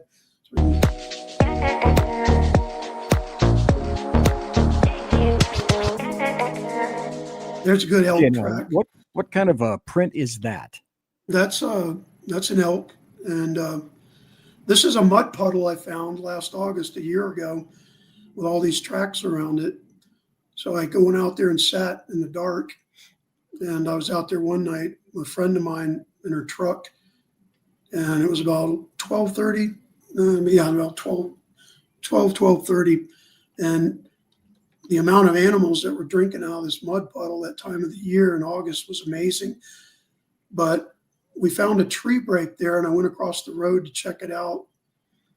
And while I was on the other side of the road, my friend was in the truck with just the engine turned off, sitting there. I said, just wait for me here, because I'd go in the woods and come back out, and then we'd move to another spot, just being quiet as I could. But came back up to the truck because we found a tree break there that was not there just like 20 minutes before, because I patrolled this like 300-yard stretch of road, just idling very quietly, looking for stuff. And it was amazing. We got a tree knock right when I got up to the truck off the embankment from down at the creek. And it was super loud. And you could tell it was not a human being. There's not a freaking person on this planet I know from my experience that could hit a tree as hard as what we heard this thing, do that tree knock that night in August last year. But then she heard it moving. And she's been a guide up there for like 25 years, doing horseback hiking, snowmobile stuff. And, I think she was even under the impression I've never heard anything like that. But then we heard it tree knock again 2 or 3 times later. And I just got in the truck and I said, just go slow down the road. Let's come back in about a minute, see if we get lucky. And if we can see it step out, get it in the headlights. But when we got back to the same spot, which was less than a couple minutes later, we heard a tree knock in the distance. And I couldn't tell, from the report of the tree knock, in just a couple minutes, like 3 or 4 minutes, we went down the road and came back. I couldn't believe how far away that thing was already. And that's another thing. I sat there and thought to myself, there's no way a freaking human being can move through this thick stuff like that quick and that far away. Because it's like, you can hear the report of weapons in the distance, guys that have been there and know that. It's like, wow. So yeah, that's Boulder Creek outside of Lyons, Colorado. We'll move on.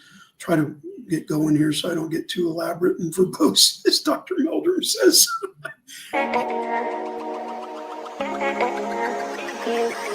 Mountain lion. Did you take that photo? No, a friend of mine did. Damn. That's right behind my friend's house where I stay when I go out there. And I guess the neighbor's dogs had it treed, but that's a beautiful mountain lion right there. Look at the length of its tail. Oh yeah. Yeah. So yeah, I didn't take that one, but that's right where I stay. That's beautiful. There you go. Now this is my favorite. This was taken in the snow back in April up by Summit Creek, Columbine, Colorado, and this is the effects of sublimation. But you can see the size of the tracks where it went up off the road and up around that knoll, and you can see the size of the feet. I took that in the dark, and sometimes when I admit, I get a little adrenaline going when I'm out there in the dark because I get out of my car and I am armed, but I'm still careful. But you can see those are legitimate tracks going up around that little, and you see that's a little knoll. There's a creek and a little gully on the other side. And you can tell that's not a person, that's not someone in snowshoes. Those are real tracks that were left. And you can see that its step and its stride's a little shorter because it's going up and around the hill at that knoll. So I took that in April out there, and that was about 1 a.m. when I found those. And you can see it's the side of the road. So you can go on. But see, I think that is a perfect example of what Dr. Meldrum said. It's a prototypical track. These creatures walk in a linear fashion, not alternating footsteps, like 2 rows, but a singular row. And I think that is a perfect example of just that, of what he said in his presentation.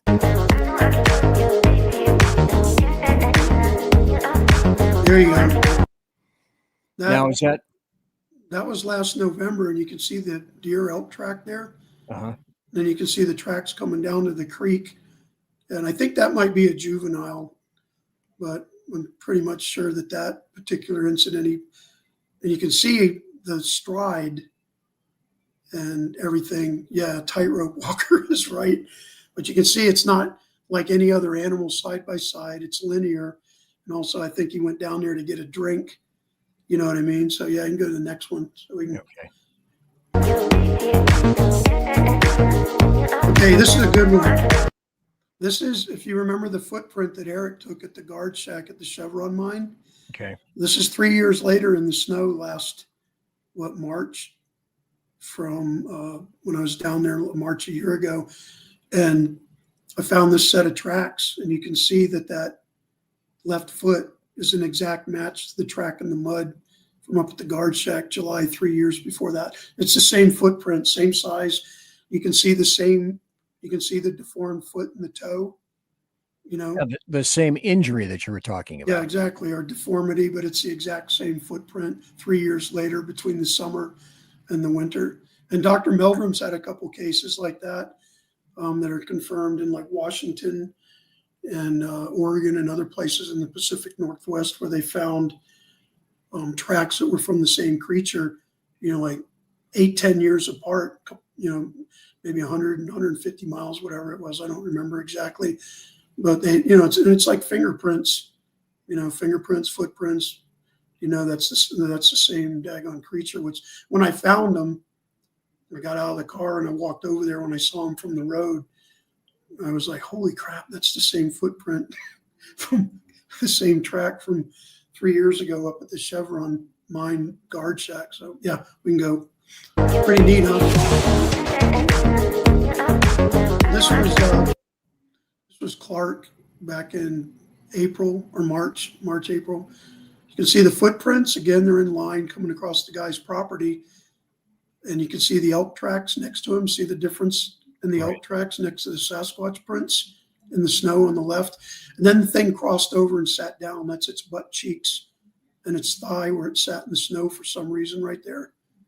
See that crack and that's its thigh. And yes. Yeah. Yes. Yeah. Wow. And that's what that is. And you see the tracks behind it. See how big they are next to the elk and how straight they are. So we found that just going out to Sand Mountain one night, because that's where I've had a lot of vocalizations at, sitting in the dark at Sand Mountain out there. So we can go to the next one.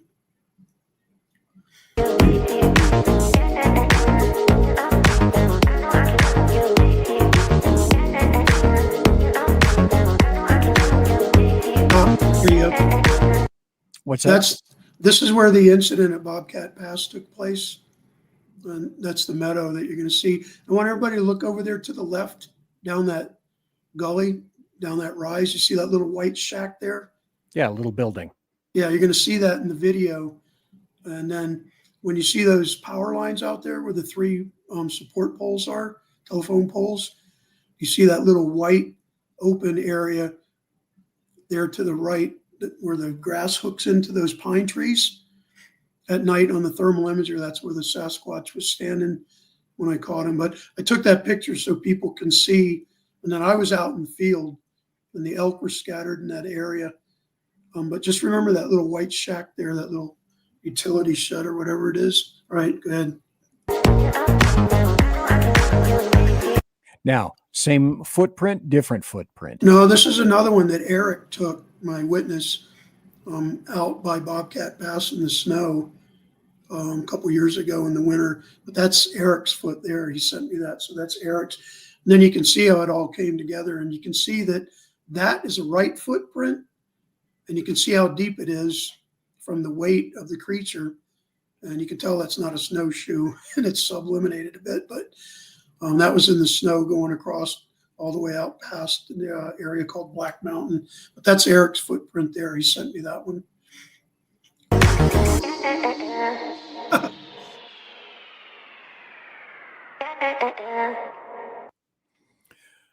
So let me put us both back in here. There we go.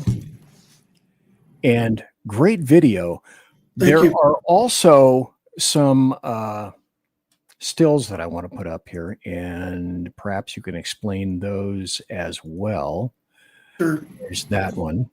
Yeah, that's the comparison between the two footprints, 3 years apart in the mud and the snow, and you can see where the deformed toes are. And you can see, if you look at that one third toe over from the deformity that's sticking up, you can see that it matches that other print. And if you look at that mud print closely in this picture, halfway down along the arch on the left side of the print, you actually see a Bobcat print there in the Bigfoot print. That's a Bobcat footprint. Paw print. And then there's this one. Now, this is another version of what you had before, but this also emphasizes the linear nature of when you see this, because men don't walk like that in a straight line. Right. And then another thing, even if it was somebody in snowshoes, they would be side by side, and you would see their poles, the impact point. I call them the poke holes, from their poles, or they'd be side by side, and they'd be, a lot more torn up because people that walk in snowshoes really throw around a lot of snow. And you can see how smooth and clean those prints are. And they've probably been there a while, but I mean, it's phenomenal. I found that because even when I got out of the car that night and walked over there, I admit my adrenaline was going a bit because I knew they'd been there a while, but I thought, the only thing I worry about when I'm out there is the son of a gun throwing something at me. Because I've heard stories of them throwing stuff at people. So, oh yeah, tree knocks, rocks. Yeah, so that's good. Yeah, but those are some of the pictures, and I got the thermal ones I took that are really good. And then this is one of my favorites. I took at Bobcat Pass a couple months after the October 20th, 23 one, in the same location, and I'm out in the field following the elk. I'm about maybe 35, 40, 50 yards behind them, if that. But I was following them because they didn't mind, and they'd go to this spot and bed down. They had a regular place where they bed down all the time for the night. And it was pretty cold that night. But as I was standing there filming him, he stood up, and that's him with the arrow. And you can see the little black square on his back where I got a little hit on the thermal imager. I got a signature from it, but that's his back. And the arrow's pointing at the top of his pointed skull. And when you look down to the right, you can see a little flare, and that's his arm. And then you can see he has no neck up on the left, just down to the left of the arrow. And then you're looking at his back and lats and a little bit of his deltoid, and maybe the back of his tricep and elbow going down the side of that signature on the left side. But that's a good one of him. And he was big because you can see how tall he is. He was about 50 yards from him when he stood up. And if you look at that little black gray area to the right of him, he was gone and in that in no time. And I was just barely had enough time to snap that picture of him. And that's what's happened a lot of times in my sightings with the old ATN thermal imaging camera I had. You had to hold down the button for like 5-6 seconds for it to kick into video mode. So when that would happen, I'd just snap pictures of it quick because I didn't have time to get the video going. So this next series is good. This happened last month out there. Can you enlarge those? I wish I could, but I can't. Okay, well, anyway. Well, the first set, if you look at it, the arrow is pointing at the top of the creature's pointed skull. And the gray area below it, that's him peeking out from behind the tree. And if you look at that series of pictures from the one on the left to the middle to the right, you can actually see where he turns a bit and looks the other way. And then he looks out at me again, and you can see how he's moving because he's tree peeking. That's a tree peek. And if you look at the background where I went in the woods on that one, that was a hairy one because I heard him and I smelt him. And I just parked my car and started walking in there. And there he was. And he's probably about 75, 80 feet from me there, if that. But he didn't bother me, and getting to the point where I feel really comfortable with him. Then I got a picture there where I don't highlight it. And if you look at that white background behind him, you can see it's the exact same spot over the top of his head. So, you can see the tree in the white. But if you look at his gray where he's peeking out, you can see his movement in that series of stills I took. And then I circled him on the bottom three where you can see where he's in the circle. And if you look at those circles closely, I know it's small, you can see where he moves a bit. And you can, if you look at the tree trunk on the right side of his skull there, where the tree trunk intersects his head, you can see a gap of white between the white and his head and the tree trunk where you can tell he's making movement, and he's moving a little bit. And I'll tell you another thing about these things. I can't believe how freaking still they can be. I mean, it's amazing how still they can be. So this next one was my first sighting of him. I went down a tree run out by Sand Mountain. This was about, I think was 1:32 in the morning. You can see that run. And I'm armed. I have 44 Magnum, bear spray, buck knife, chain, dog chain. I use that for a weapon too, just in case I need it, and a couple other things. But I'm not going to use a weapon on it because I know now I don't have to. But on the right there, That's the first time he peeked out. That's his upper torso. And then the one on the left, I caught him about a month later in the same area, but he came out and went up the hill and he was gone so fast, but that's his back. And then when you go down to the next one on the right, you can see he's peeking at me again in the same area, not the same exact, but it's the same exact profile and outline. And when you go to the website and blow that up and look at it under the files page on our website, if you look at those two pictures of the first couple of sightings that I made last August and September with him when he showed himself, and you go back and look at the Paul Freeman film that Paul Freeman did up in the Blue Mountains, Walla Walla, back in 97, and you look at the stills from the famous Paul Freeman's film when the Sasquatch was walking across the dirt road and the clearing in front of him, which is one of my favorites, when Paul says, "Whoa, there he goes." He goes, "Whoa, there he goes." But it's the same profile. That creature looks exactly the same profile as the Freeman film from 97. And then on the left, you can see where he turns around and walks away and goes up the hill. And then the next one down, this was the biggie. In August, the night we heard the tree knocks, came back to this spot like 3 weeks later, parked the truck and got out. And if you look at that circle with the arrows, you can see his face and pointed skull. He's looking at me over the top of the aspen limb. And the right arrow is pointing at the top of his skull.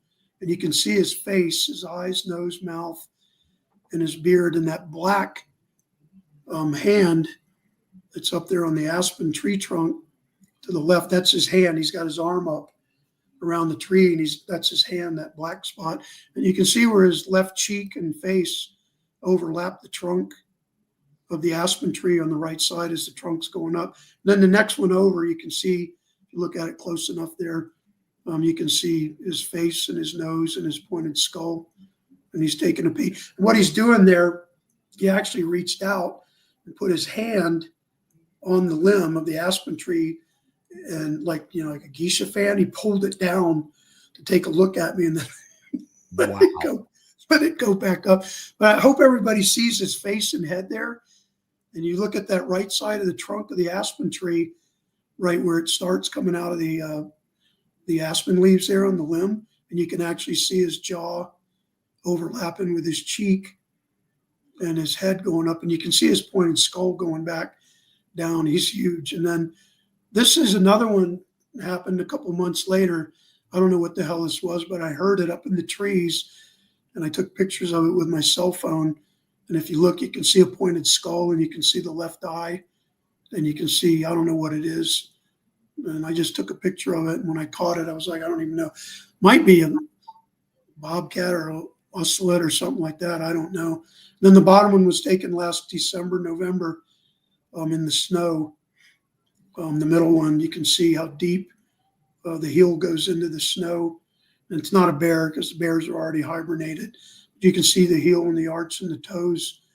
And I got that out by Summit Creek in the middle of the night when he was going up the embankment and through a meadow. And that was a good one, because I got out of the car and tracked him a ways and heard a few things, but I never saw him. So that's the pictures. Yeah, and that's on the website. Yeah, you can look at those on the website. Well, I think I have a couple more photos or we saw that one. We saw that one. Here's a good one. This was from last September, October. Yeah, October. You can clearly see him there. And when I snapped the picture, that's the top of his skull. And if you look coming down the front of his face, you see that little quick sticking out. That's what's his trapezius muscle, and going over to his deltoid on his left side. You can see the huge trapezius muscle coming down to the right. That's him taking a peek at me. And on that one, when I snapped it, you can see the heat indicator on the ATN picked him up, and I snapped it right before it got on him. You know what I mean? Because I had it on, I think I had it on black hot or white hot. I don't remember. But anyway, that's a good one. And the arrow's pointing right at the top of his skull. You can see him looking at me there. He's big. That's where I got the name Big. So go to the next one. I think that's all I have for the photos. You sent me. Oh, that's it? 2, 3, 4, 5. Yes. Okay, that's it. Yeah. Well, you want to show that Bobcat Pass video? I sent you that one, right? I did not get that. I have the 2 and I didn't. Well, let me ask you this. Is it in your website? Yeah, it's on the website. Okay. Yeah, we can go to the website on the pictures page and click on it. We can watch it if you want. Okay. Yeah, just go to picture, the drop down menu. Okay. Which one would you like to play? There was one. The very top one where it says sighting at Bobcat Pass, New Mexico. Okay, here we go. Okay, let's play this.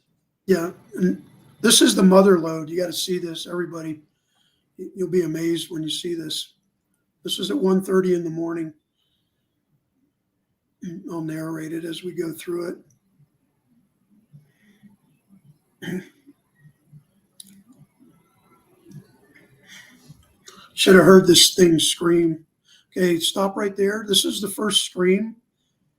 And you can see the elk are looking around. Now you can go ahead now. But this is when the first scream, and I'll tell you, there's no human that could make the noise I heard that night. And I kicked myself for not having any audio, but keep on going now. The first scream sounded like it came from the left, and you see the animals looking that way. Right. There's the little shack I told you about. Yes. Back there in the other picture. Then it screamed a second time, and I was like, whoa, wait a minute. So I came back, and that's a bear at the edge of the woods there, the pines. And then there's a big, I think that's another elk or a deer, but it screamed the third time, and then I knew it was right in front of me like a gunshot. And there he is. That, my friends, is a live Sasquatch. He's about an 8-9 footer. That's pretty amazing. You can see his pointed skull. He's just standing there still. He's looking at me. He didn't move. And I don't know why he screamed, but that's red hot thermal on an ATN. And you can see the pointed skull. And if you stop right there, you can see the red signature. But if you look at the left side of his skull coming down, you see that little white area that looks like a little hook. Okay. That's the top of the pine trees where he's standing behind on that hillside. And that white area is actually his upper torso and pecs and chest and deltoid trapezius area, filling up the gap between the tops of those two pine trees. That's how big he is. And when I went to that spot the next day, I measured him at about 8.5 to 9 feet at least. But you can see the profile and the signature of him compared to the elk and the other animals that you just looked at. So you can go ahead. You can see I'm getting a red signature, and you can see he's just standing there looking at me. And I quit filming because I filmed him for like about 6, 7, 8 minutes, and he didn't move.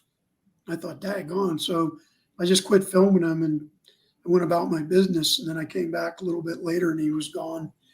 So that's the Bobcat Pass video from October 2023. Wouldn't you say that you're, well, let me do this.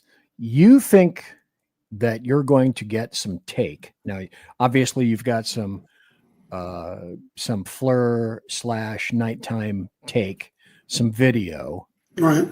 But your forte is the direct experience, whereas other people are trying to force an issue or perhaps force a sighting.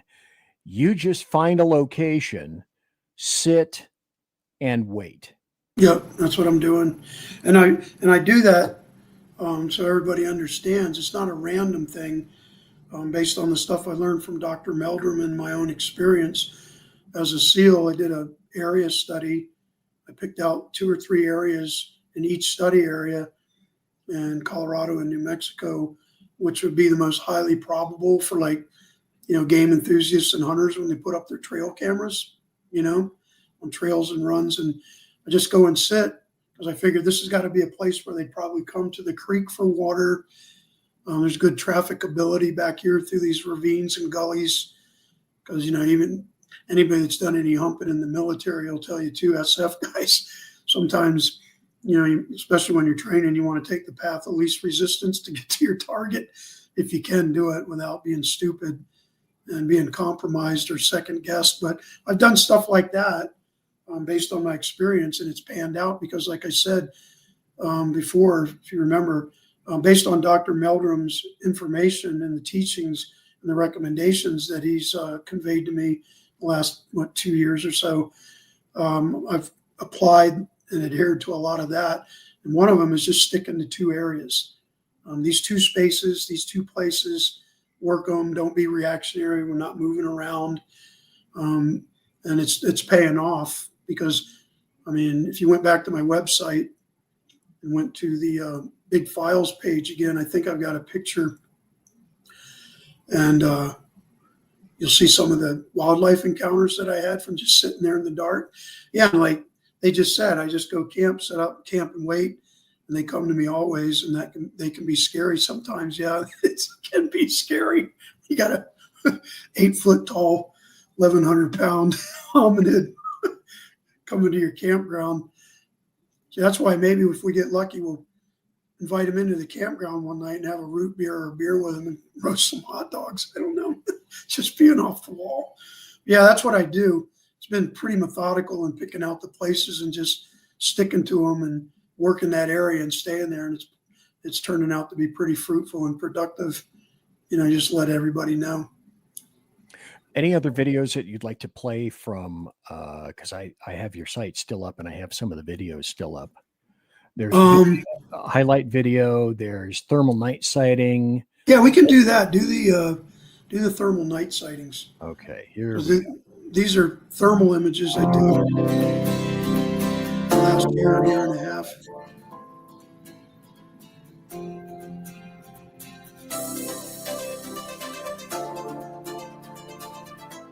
I didn't take that.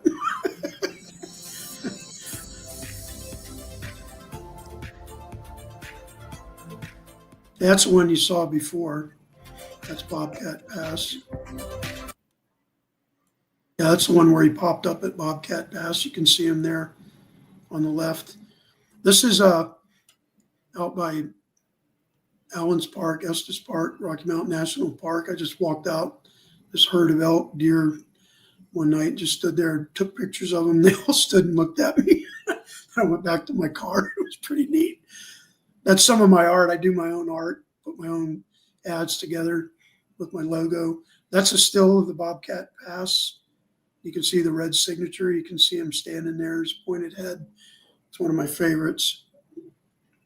There's a close-up. You can see that distinctive pointed skull. Right. Yeah. Then these are just renditions of, different versions of great art, I think, of what Sasquatch might look like. And there's one. This is a good one. This is near Bobcat Pass again, and that's on Fusion on my ATN or my thermal imager, and you can see him. There's one where he peeked out, and it's the same profile. You can see him there in the white. You can see his head. He peeked out, and I've got that on video. And I don't know how the hell he got on the moon, but there he is on the moon, eyeballing an astronaut. He's damn good. I made that for the fun of it. Couldn't resist it because I thought, yeah. And there's one that moved quick. You can see popped up, and I think that's might be the female out there because I think there's a male and a female. Not sure. This is a good one. Popped up there and looked at me over the trees on the hillside, and that was right out by Long's Peak and Mount Meeker last January. So that's some of the highlight thermal images that I took in the past year. I think that's the end of it, isn't it? Oh, no, there's more. Yeah, there's more. You got a few more. This was the first one I took at Red River. We actually smelled him that night, right between Cuesta and Red River, and he peeked up over the bank of the creek. And then this was in the winter last year, and you see that red square up there to the left, right there. That's the pump house light at the pump house, which was one of Eric's rounds working as a security officer at the Chevron mine. But if you go back to that, I was sitting in the woods there Yeah, you go back. You can go back. Thanks. Where's the one we were? I think it's forward. You passed it.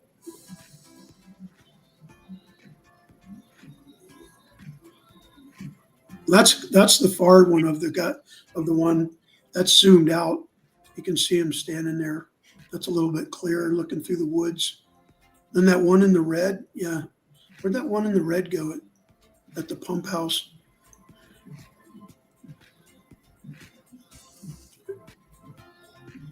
Yeah, there we go. Stop. Yeah, right there. There on the right, you can see him. He stood up, and it was amazing because what you're looking at there is his torso, and the trees are hiding his head and shoulders.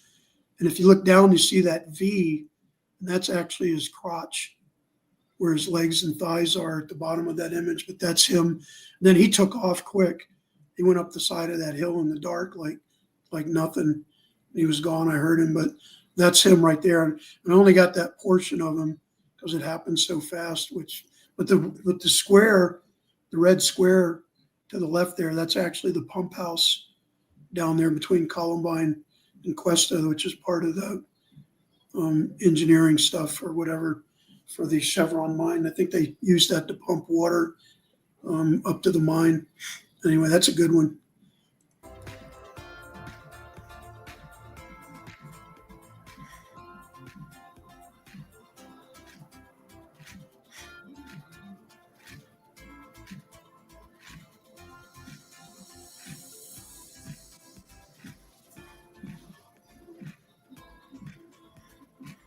Yeah, that's the one at the distance. That's out by Summit Creek. You can see him, see the black right there, yeah. That's a good one. And I go back to these spots too, so everybody knows to make sure I double check them, make sure it's not a tree or something that wasn't there the next night. So, and it's enough evidence right there. Pine trees don't get up, walk out of the woods overnight. You know what I mean? Yeah, there's the first one I had. That's him peeking out on the run. That's, right there. Yep. And then you can see the other images of catching him over the next year. And that's one of the good ones at Bobcat Bass that I caught in black hot, a couple months after October. You can see him right there looking at me. I caught him just briefly, and then he took off. But you can see his head and shoulders, and he's kind of dipping his head down there. But he was big. You can see the power lines. And then there's the comparison. Like I said, if people want to go look at some of the Freeman film of the stills of the Freeman, and there's a closer shot of the August. You can see his face right there in the circle. It's pretty clear. And that's a pretty good picture because that happened so fast. I didn't even have my thermal imager on. I just pulled my cell phone out and I took those pictures in night mode on my phone and caught those. I was lucky. It's pretty fortuitous, but it's pretty amazing. And I went back and checked that spot. And that was a good one. Did you see that last one? That's a joke I made. There's Yogi Bear. Saying hello to his pal in the background. Yeah, see him? That's superimposed. I do CGI stuff like that for the fun of it sometime. But that place is up between Lyons and Estes Park, that campground. I always liked that Yogi Bear statue there at that campground. And I CGI'd that Bigfoot in there walking across the parking lot. So anyway, that's those. So that's some of the highlight black and whites I took. Our night thermal over the past year and a half. Pretty neat. So I attended your conference last month, and you held one in 24, and then you held the one last month in 25. Right.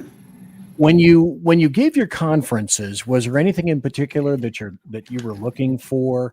More people, awareness, promotion, or mostly to display what it was that you guys were looking for in the investigative group itself? Yeah, the bottom line is that, like I say, in our ethos, or slogan, to prove that they are. And that's what I'm trying to do. But also I want to share it with people, because I know there's a lot of great people out there that are working hard, active in researching and investigating, doing field work, in the Bigfoot enigma. So my main goal is just to, share my findings with people in the public, just for the sake of, like I say, edification, enlightenment, education, and entertainment, and enthrall people. Not only that, to prove that they are, because my ultimate goal is to get up close and personal with one and document the interaction of some degree. I mean, even if it's at a distance, kind of like that closing scene of Close Encounters of the Third Kind, when the alien comes out of the mothership and stands there on the tarmac at a distance from him and raises its arm. If I can get something like that, that's what I'm shooting for, and that's what I'm hoping for, to have some type of interaction with them at a nominal distance where, it's pretty clear on video, and then maybe down the line get lucky enough where they can get familiar and comfortable with me enough to where I can get closer to them and, get more proof and evidence. Because I know they can be very elusive. They're very stealthy, very quiet. But at the same time, they're really curious. And I think that they harbor and possess a pretty, heightened sense of intelligence. But big overall, I'm doing it because I just want to share what we find with the public, and other people that are interested, in the Bigfoot enigma, what I call, other Bigfoot enthusiasts, because, like all the other conferences and events that are held around the nation, on a yearly basis that, like Dr. Meldrum speaks at a lot of them. There's a lot of people out there doing a lot of good work, and, sooner or later, like I say, someone's going to hit pay dirt, but I'm not in it for money. I mean, it would be nice to get bigger numbers at a conference, and that's why we might move it, the big conference next year, to Coeur d'Alene. Thinking about doing that. I'll probably make the announcement in the next month or so once we make the decision and make it final. But, if we could get more people to come to the thing, it would just be more fun. Like I went to the Estes Park Bigfoot Days Festival for a day at a booth up there back on April 26th, Saturday, April 26th, and spent a whole day there with Pat, my friend.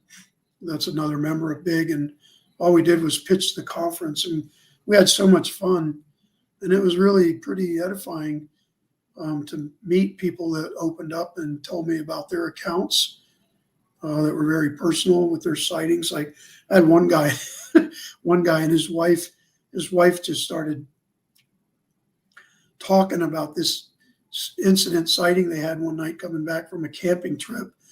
And it was really funny because you could tell that the husband wasn't too happy standing behind her that she was telling me the story. But, stuff like that, it's like anything else. It's a scientific pursuit, in my opinion. And that's the way we're keeping it in Big. And I know that there's a lot of other stuff that's being, brought in and paralleled with Sasquatch and the Bigfoot enigma. But, I talked to Dr. Meldrum about that when he was here last month briefly. An enigma is an enigma. And we really don't know, what's fact or fiction until we scientifically prove it otherwise, or, substantiate it through, legitimate scientific evidence. So I'm not a scientist and a professor like him, but, feeding off of him like I do, and I admit that I do, I keep it at that level, and that's what we're all about, is edification, enlightenment, education, and hopefully a monumental, like I told him, other people, maybe we'll hit pay dirt, and somebody else out there is going to hit pay dirt one day, and we're going to be here to be a part of it and share it with the public and other Bigfoot enthusiasts. Yep. So, Dan, what do you see in your future? Do you have any other expeditions that are planned, either short-term or long-term?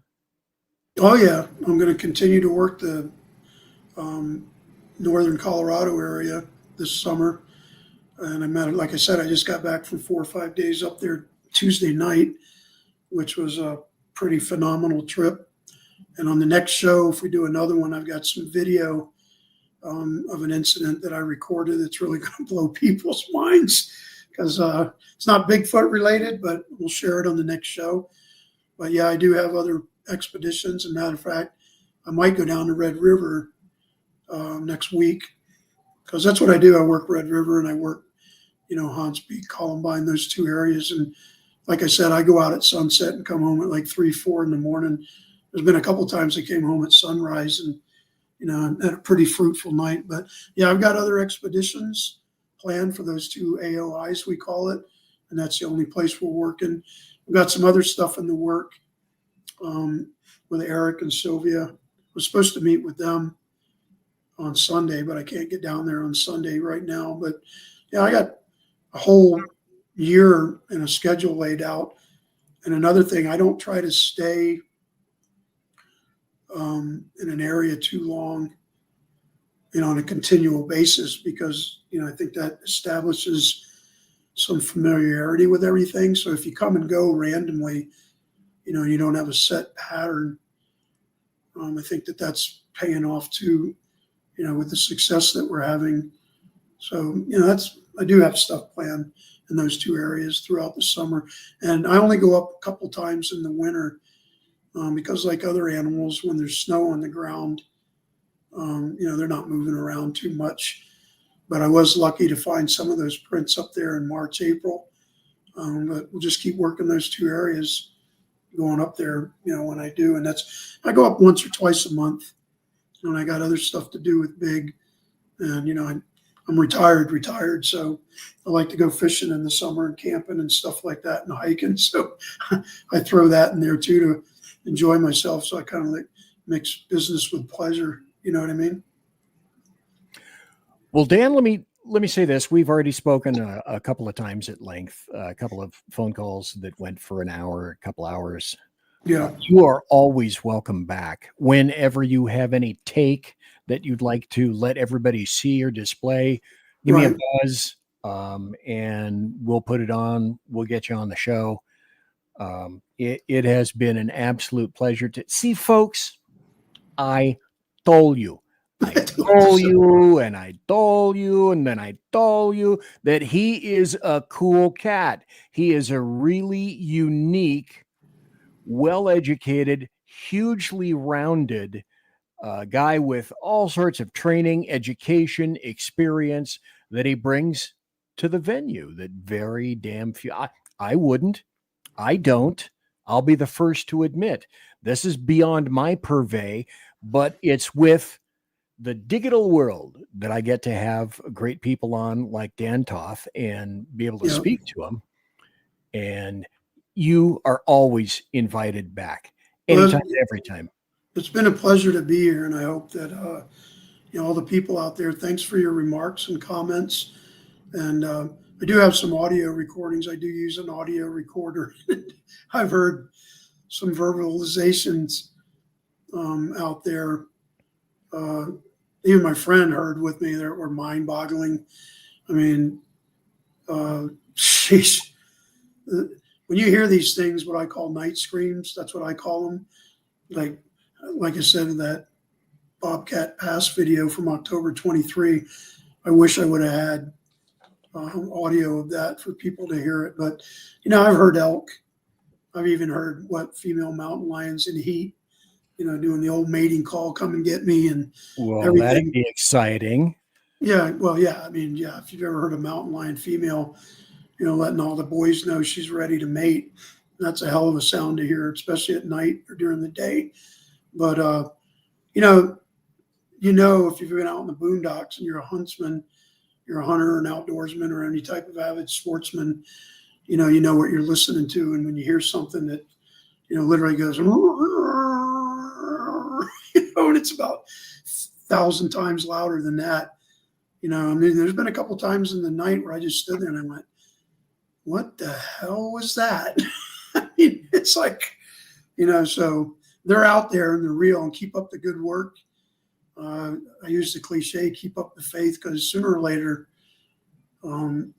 you're at a campsite, like somebody said earlier, just sit at your campsite and they always come near. I know that they like s'mores. Just joking. S'mores. Get some s'mores going, or some beef jerky, or they like moose drool. If you ever drank moose drool beer, you got to put out a can of moose drool. We'll go for that. And if you're out there together, this is my advice on a comedic level, a little enlightenment here and lighthearted stuff. If you're out there together and you got a camera and one of them grabs you by the ankles, starts using it as a tree knocker, make sure your partner doesn't stop filming, okay? Because you want to put that on YouTube when it's over. Hell, you want to make your death at least worth something that was archived for posterity. Right, because I like to joke around. I got a sense of humor. I know I can be serious at times, but that would be great to see one grab you by the ankles and use you as a tree knocker. Have your friend film it, put it on YouTube. But anyway, I'm just joking. But yeah, keep up the good work, and it has been a distinctive pleasure to be on here tonight. And I hope everybody has a good week and happy hunting and whatever you're doing. And I hope you enjoyed the show. And I was really, really happy and pleased and privileged and honored to be here to share everything with you like we did. And, have at it. Keep up the good work big time. Oh, yeah. Dan Toth, thank you ever so kindly for being here tonight. I really appreciate it.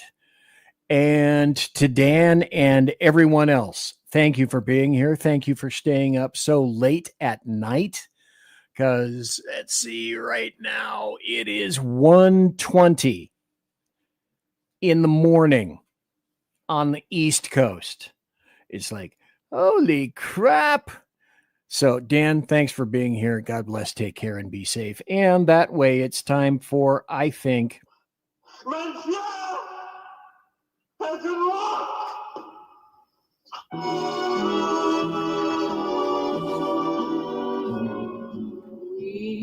so that means this, ladies and gentlemen, boys and girls, children of all ages. Thanks for listening to BZ's Berserk Bobcat Saloon radio show, live and direct from the SHR Media North Idaho studio, singular.